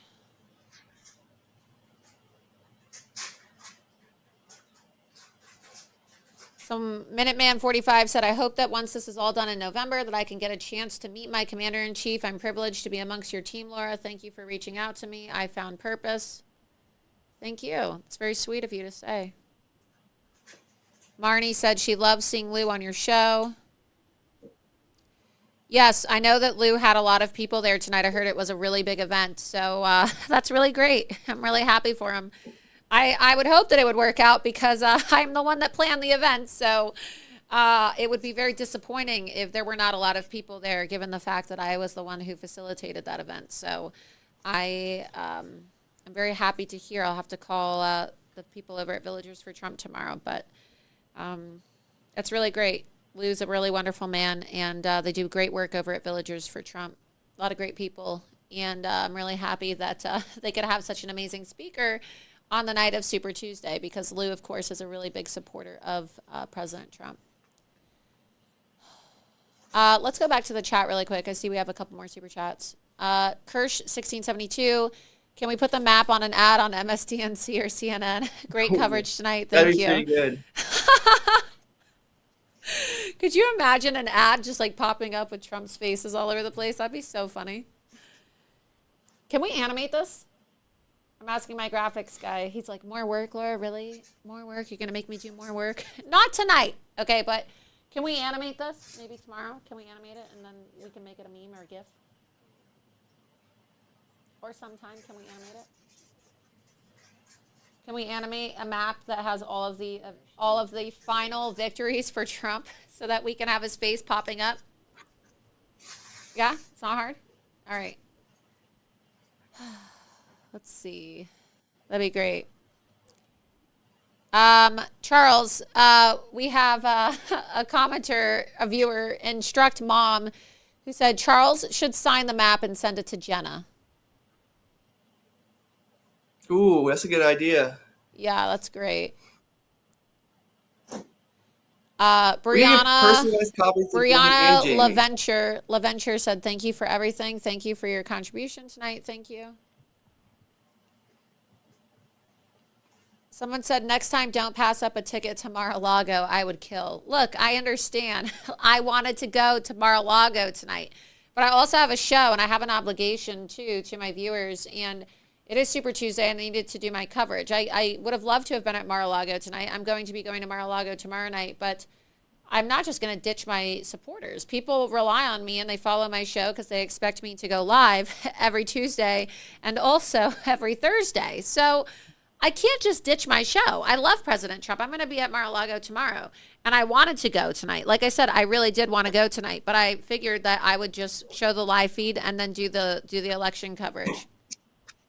It's been a very long 48 hours for me too. I'm very tired.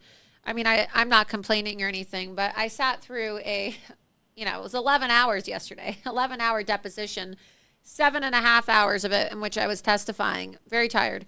And then I had to drive back from Palm Beach this morning. That was a several-hour drive. I had to drive about 2.5 hours with traffic. And then I had to prep for my show. And then tomorrow I have to drive back to Palm Beach. So I'm not complaining at all. And I don't think that I ditched it tonight. I love President Trump. I'm very loyal to President Trump. I'm just explaining to you that, I'm very committed to my supporters. I'm very committed to my viewers. And I take my show very seriously, and I want to make sure that all of you have election coverage. And we're on the front page of Rumble tonight, and it's a very pro-Trump stream. And so yes, it would have been fun to clone myself and be, at two places at once. But I chose to be here with my supporters tonight.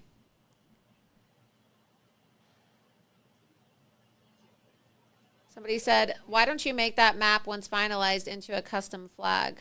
Could be. That's funny. Ooh. I can't do a show tomorrow. Someone said you could always do your show on Wednesday. That's the thing. I would have gone to Mar-a-Lago and done a show tomorrow, Perhaps, but I'm at Mar-a-Lago for an event tomorrow, so I will be there tomorrow. I'm not complaining about it. I'm happy. I don't know why people are making such a big deal about this. I can't be at 2 places at once. I think people are just reading into it too much, you know? I didn't ditch anybody, and I didn't turn down anything. I had a ticket. I was invited. I was a VIP guest, but unfortunately, right, I can't be at 2 places at once. I would love to have been there, but I also have an obligation for my show, and we're talking about President Trump tonight, so hopefully I'll see President Trump tomorrow. Marnie said, we appreciate you, Charles and Ed. We're honored that you chose to be with us tonight. Of course, I would love to be with my supporters tonight. It was great. I had a great show. So I'm happy that we were able to cover this because we're able to watch these meltdowns on the internet together. I love my show. I love doing my show every Tuesday and Thursday. And Thursday's show, as I said, I'm going to be releasing the exclusive teaser for my documentary. And the documentary is going to be coming out in the next month or two. But it's a full documentary. And I'm very excited to show you the teaser. I've been working very hard on this. Let's see.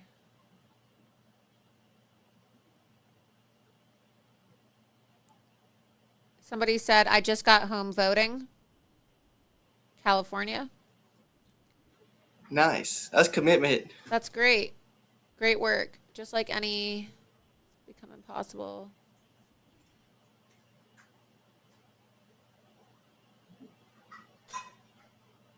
But yeah, amazing electric scene tonight from Mar-a-Lago. I mean, you heard Fox News saying it sounded like it was a general election energy.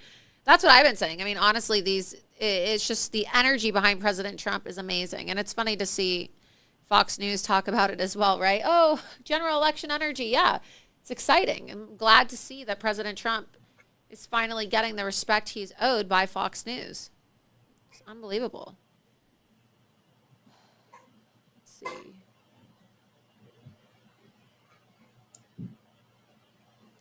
Thank you as well to all of the new viewers who are tuning in tonight as well. We appreciate all of the new viewers. Let's go full screen to the map. People love this map. They just want to see it. Just show it on the full screen. Such a beautiful map. Yeah. It really is. I can't wait to give it to Jana and Jamie and all the other crazy leftists who are Oh my God, can you print it out? Can you print this out and hand deliver it? Yeah. Yeah, no, Charles, I think that you need to. I think that you need to print this out, and I'm going to sign it, and you need to go give this to Jamie Raskin. Oh, I will. He'll be so excited. I can't wait to see what he has to say. Yeah, and then I get to vote for President Trump on March 19th because that's the day of the Florida primary. So I'm really excited. If you live in Florida, the Florida primary is on the 19th. Early voting is going to start before then, of course, but voting election day in Florida for the presidential primary is March 19th. Once he wins Florida, that means he'll knock out the 3 biggest states, delegate-wise, California, Texas, and soon to be Florida. So that's really exciting news. And all those states, like we've been saying, are all different demographically. So the fact that he's sweeping across these different states means MAGA's in a really, really strong position going into November. Yeah, you should say, hand it to Jamie Raskin, someone said. Mitchell DM 27 said, oh my God, you guys crack me up. You guys are so funny. He goes, hand it and say, I've got some good news, Jamie. Could you imagine? You know, I couldn't wait to ask Jamie, how's he feel being the biggest loser in Washington, losing 9-0 at the Supreme Court?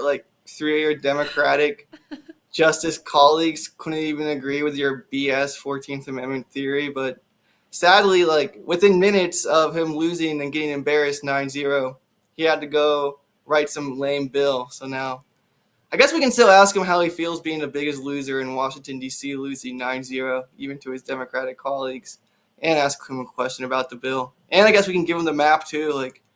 It can just be a big, huge ordeal. But Jamie, I know your people are probably listening to this, or y'all will be listening to this soon. Be ready. You're about to get the greatest present. You're going to love this Trump map. He's going to be so excited. It's a big, beautiful map. Maybe I'll print it out and frame it and give it to President Trump. That'd be a really I think that's a good idea. Right? I think I should do that.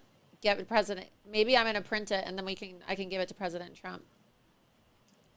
Too bad Nikki Haley's irrelevant now. I wish we could give it to her, but who cares about her? She doesn't even deserve But maybe the map. he would like that. Maybe he would really like that. Maybe that's what I'll do. And next time I go to Mar-a-Lago, I'll get it printed and I'll give it to him as a gift. I'll frame it. That's actually a really good idea. What do you think, Hannon? Should I do that? Should we print the map once it's finalized and give it to Trump? Let's get it laminated or framed really nicely with the Loomer Unleashed logo, and then we print it out. I think that's a really nice idea. I want to print the map out for Trump. Someone said we should send it to Megan. Yeah, people say do merchandise. I'll do merchandise too if people really want it. Would people want to buy this map? Press 1 if you want to buy a laminated copy, and I'll sign it too. Super Tuesday. Laura Loomer, Loomer Unleashed map, signed. People want the shirts. The shirt would be pretty funny. They said 1. Maybe we could give Raskin a shirt version too, so he can wear it around. People said that they would buy it. Yeah, people would buy it. All right, maybe we will. Maybe that's what we'll do. People want it. One guy said that he'll actually marry me if I print the map. Wow, look at what we started. People love it. Map on the front, Loomer Unleashed on the back. That's in pretty a gold good. map. Like Frame idea. it with a picture of Charles handing it to Ruskin and Nikki. Oh my God, Charles, we have to do that. We have to get it framed, and then you have to deliver it to Jamie Raskin, and we have to get it on camera. Oh, we will. No, it's gonna be great. Jamie's probably. I'll sign it. I'm gonna frame it. I'll get it. I'll get it plated. I'll get it plated in a gold frame with some gold leaf trim, and also maybe like a red matte in the background. Red for MAGA red, and then I'll sign it and I'll date it and I'll give it to President Trump next time I see him. He would love that. Maybe we should start making these exclusive Loomer Unleashed collectible items. I think that's a good idea. Do we have the results for Utah? No, they're still at 1%. I don't know what they're doing, but he's at 66% right now. President Trump is with 1% in. Let's see what people are saying. You guys, we are live right now, so be sure that you share the live link.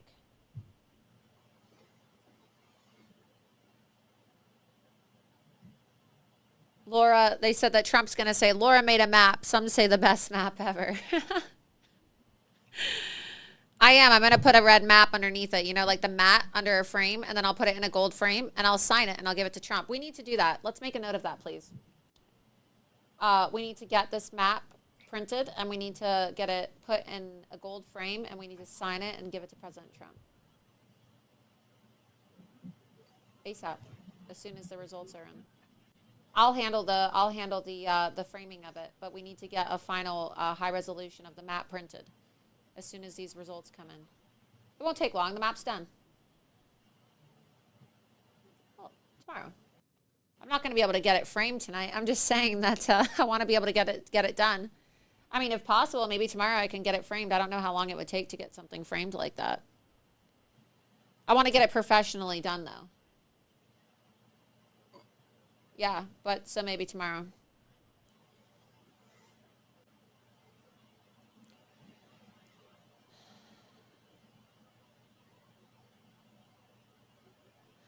Half Sight. Okay, so we have some debate in the chat. Okay, Half Sight said, "Don't give it to Raskin. He'll disrespect it. He's a crazy asshole." Ooh, that's a good point.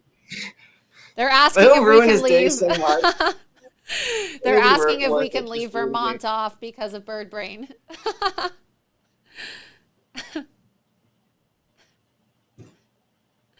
That is so funny. Marnie said Walgreens has it ready in a day. Does Walgreens do framing also? I thought they just did printing.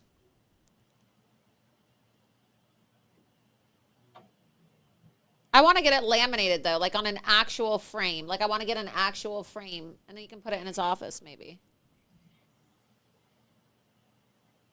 I'm going to get a map. That's what I think I'm going to do. I think I'm just going to get it framed.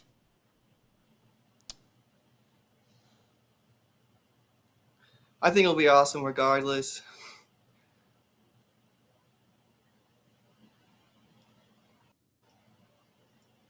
Yeah, I want to get it framed really nicely. Trump likes gold. It's got to be really opulent and nice. I'm not just going to roll up to Mar-a-Lago and, say, here's some shitty looking frame. No.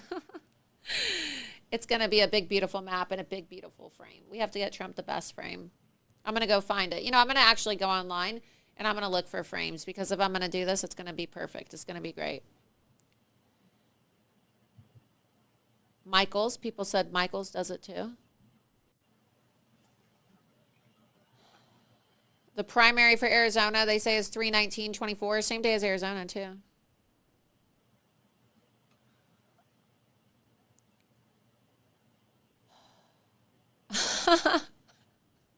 Make a sticker for Raskin's office door. Oh, my God. You guys are so funny. Low, you said cover Vermont in bird shit. There's a debate, Cannon. People don't think that Nikki should be on the map. I think it's funny because she is a bird. As long as it's bird brain and not her actual self. I think it's funny. Are we going to get these results anytime soon or no? No, like, what's going on in Utah? Like, they're counting like libs over there. I don't know.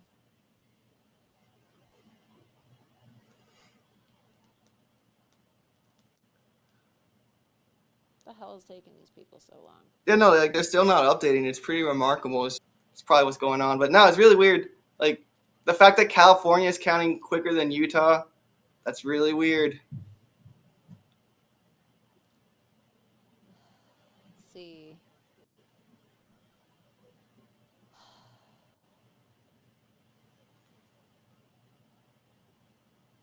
He won the caucus.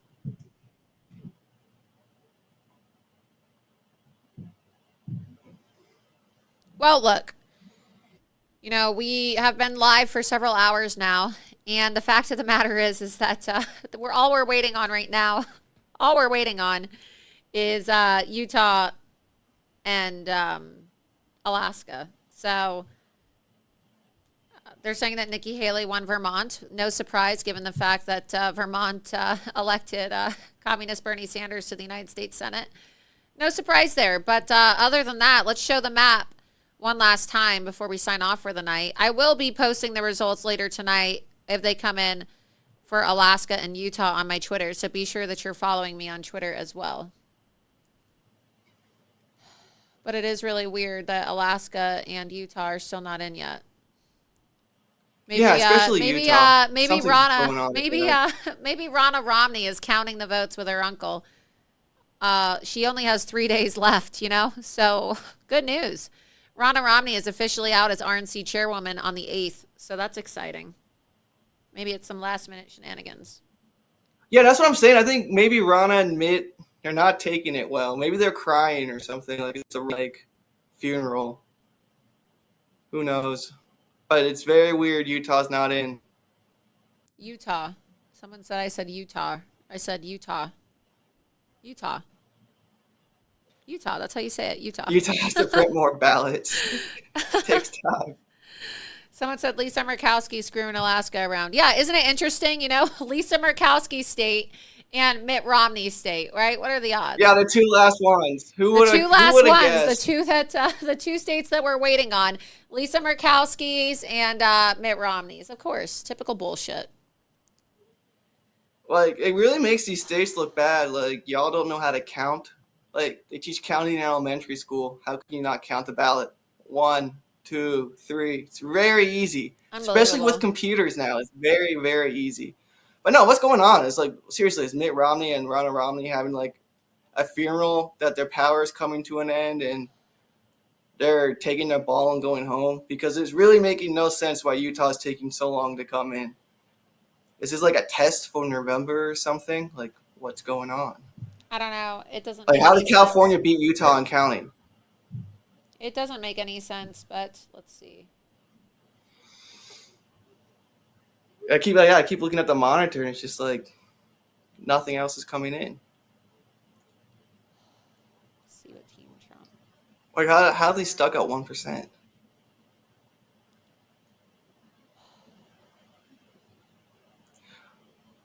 Yeah, Trump has the people of Utah are great. Don't Don't get me wrong, but their governor is an absolute disaster. Spencer Cox, never Trump, Rhino, Mitt Romney supporter. This is what happens when you have Rhino governors. You don't have and Rhino senators in Mitt Romney. Your election results come in hours after everyone else's magically. Yeah. Well, it looks like they're taking a little bit longer to count Utah and to also count Alaska. Well, the polls don't close in Alaska, actually, for another 15 minutes. So, hopefully soon we're going to know. But in the meantime, we don't know. But I do want to thank you, Charles, for coming on. It's been really exciting these last almost 3.5 hours on stream with you, doing live election night coverage. And we can't be here all night, but I will be posting the results from Utah and Alaska on my Twitter tonight, because I will be up pretty late tonight watching. But thank you. Thank you so much. Anything else you want to add before we sign off tonight? Oh, thanks for having me, Laura. And it was great hanging out with all y'all in the chat, and give me a follow-up. It's been a long day. It's already at the Charles Downs. And we'll have a lot more stories coming out between now and the general election, because these globalists are crazy and they're losing by a lot. And we love having you on. We love having you on. Your internet cut out a little when you were saying where people can follow you on Twitter. It's at the Charles Downs, correct? At the Charles Downs is your Twitter. Are you also on Truth Social? Yeah, it's pretty wild. Yeah, and Truth Social, same thing. It's pretty wild. Like, I live around like all these like younger people here in DC, and I think like everyone's trying to like put out election results. So I really wonder how many like people are viewing like out of my apartment, but that's not here nor there. Right. But yeah, like I said, follow me at the Charles Downs on Truth and Twitter, and it's going to be a fantastic time between now and the general election. Absolutely, Charles. Well, thank you so much. And yes, be sure that you follow Charles, the Charles Downs on Twitter and Truth Social. Charles is the DC correspondent for Loomer Unleashed. He does incredible work. So Charles, thank you so much for joining me tonight. It was a pleasure having you. Thank you, Laura. And yeah, it was great to be here on this historic, fantastic night. That yes, and we'll have to get you. We'll have to get a map for Jamie Raskin. Oh yes, I cannot wait to give him his present. He's going to be so excited. Yes, he loves seeing you every time. Every time he has a rally or a hearing, you show up, and you ruin his day. It's great. Oh yeah, I'm sure he's excited. I'm sure his people are watching this video, rolling their eyes in dread. They are our biggest fans. They are our biggest fans. They are. Unleashed. Yes. They love us. All right, Charles. Thank you so much. Thanks, Laura. All right, everybody. That was some amazing coverage. So as I reported, let's just go through this briefly. Super Tuesday, live election coverage. President Trump won Alabama, Arkansas, California, Colorado, Maine, Massachusetts, Minnesota, North Carolina, Oklahoma, Tennessee, Texas, Virginia. It's looking like he's going to win Utah as well. He won the Utah caucus, and we're still waiting on Alaska, but the polls are still not closed in Alaska due to the time difference. They close in about 10 minutes. And it's probably going to take a while for those votes to come in. But this is historic. President Trump, of course, absolutely dominated Nikki Haley. The only state that she was able to win in tonight was Vermont, that sent Bernie Sanders, a self-admitted communist, to the United States Senate. So that speaks volumes. The only races that Nikki Haley has been able to win so far is the GOP primary in Vermont, and also Washington, D.C., which is the swamp. So I say that that's really more of a referendum on the state of affairs in our country right now, and, the state of the GOP, and also the fact that Nikki Haley is a swamp monster. But overwhelming support for President Trump tonight. Amazing remarks given by him tonight at Mar-a-Lago. Be sure that if you missed those remarks that you catch the rerun of this episode, and also follow me on Twitter, Truth Social, Gab, and Getter at Laura Loomer for exclusive updates and reports, including continued election coverage tonight, once the election results finally come out for Utah and Alaska.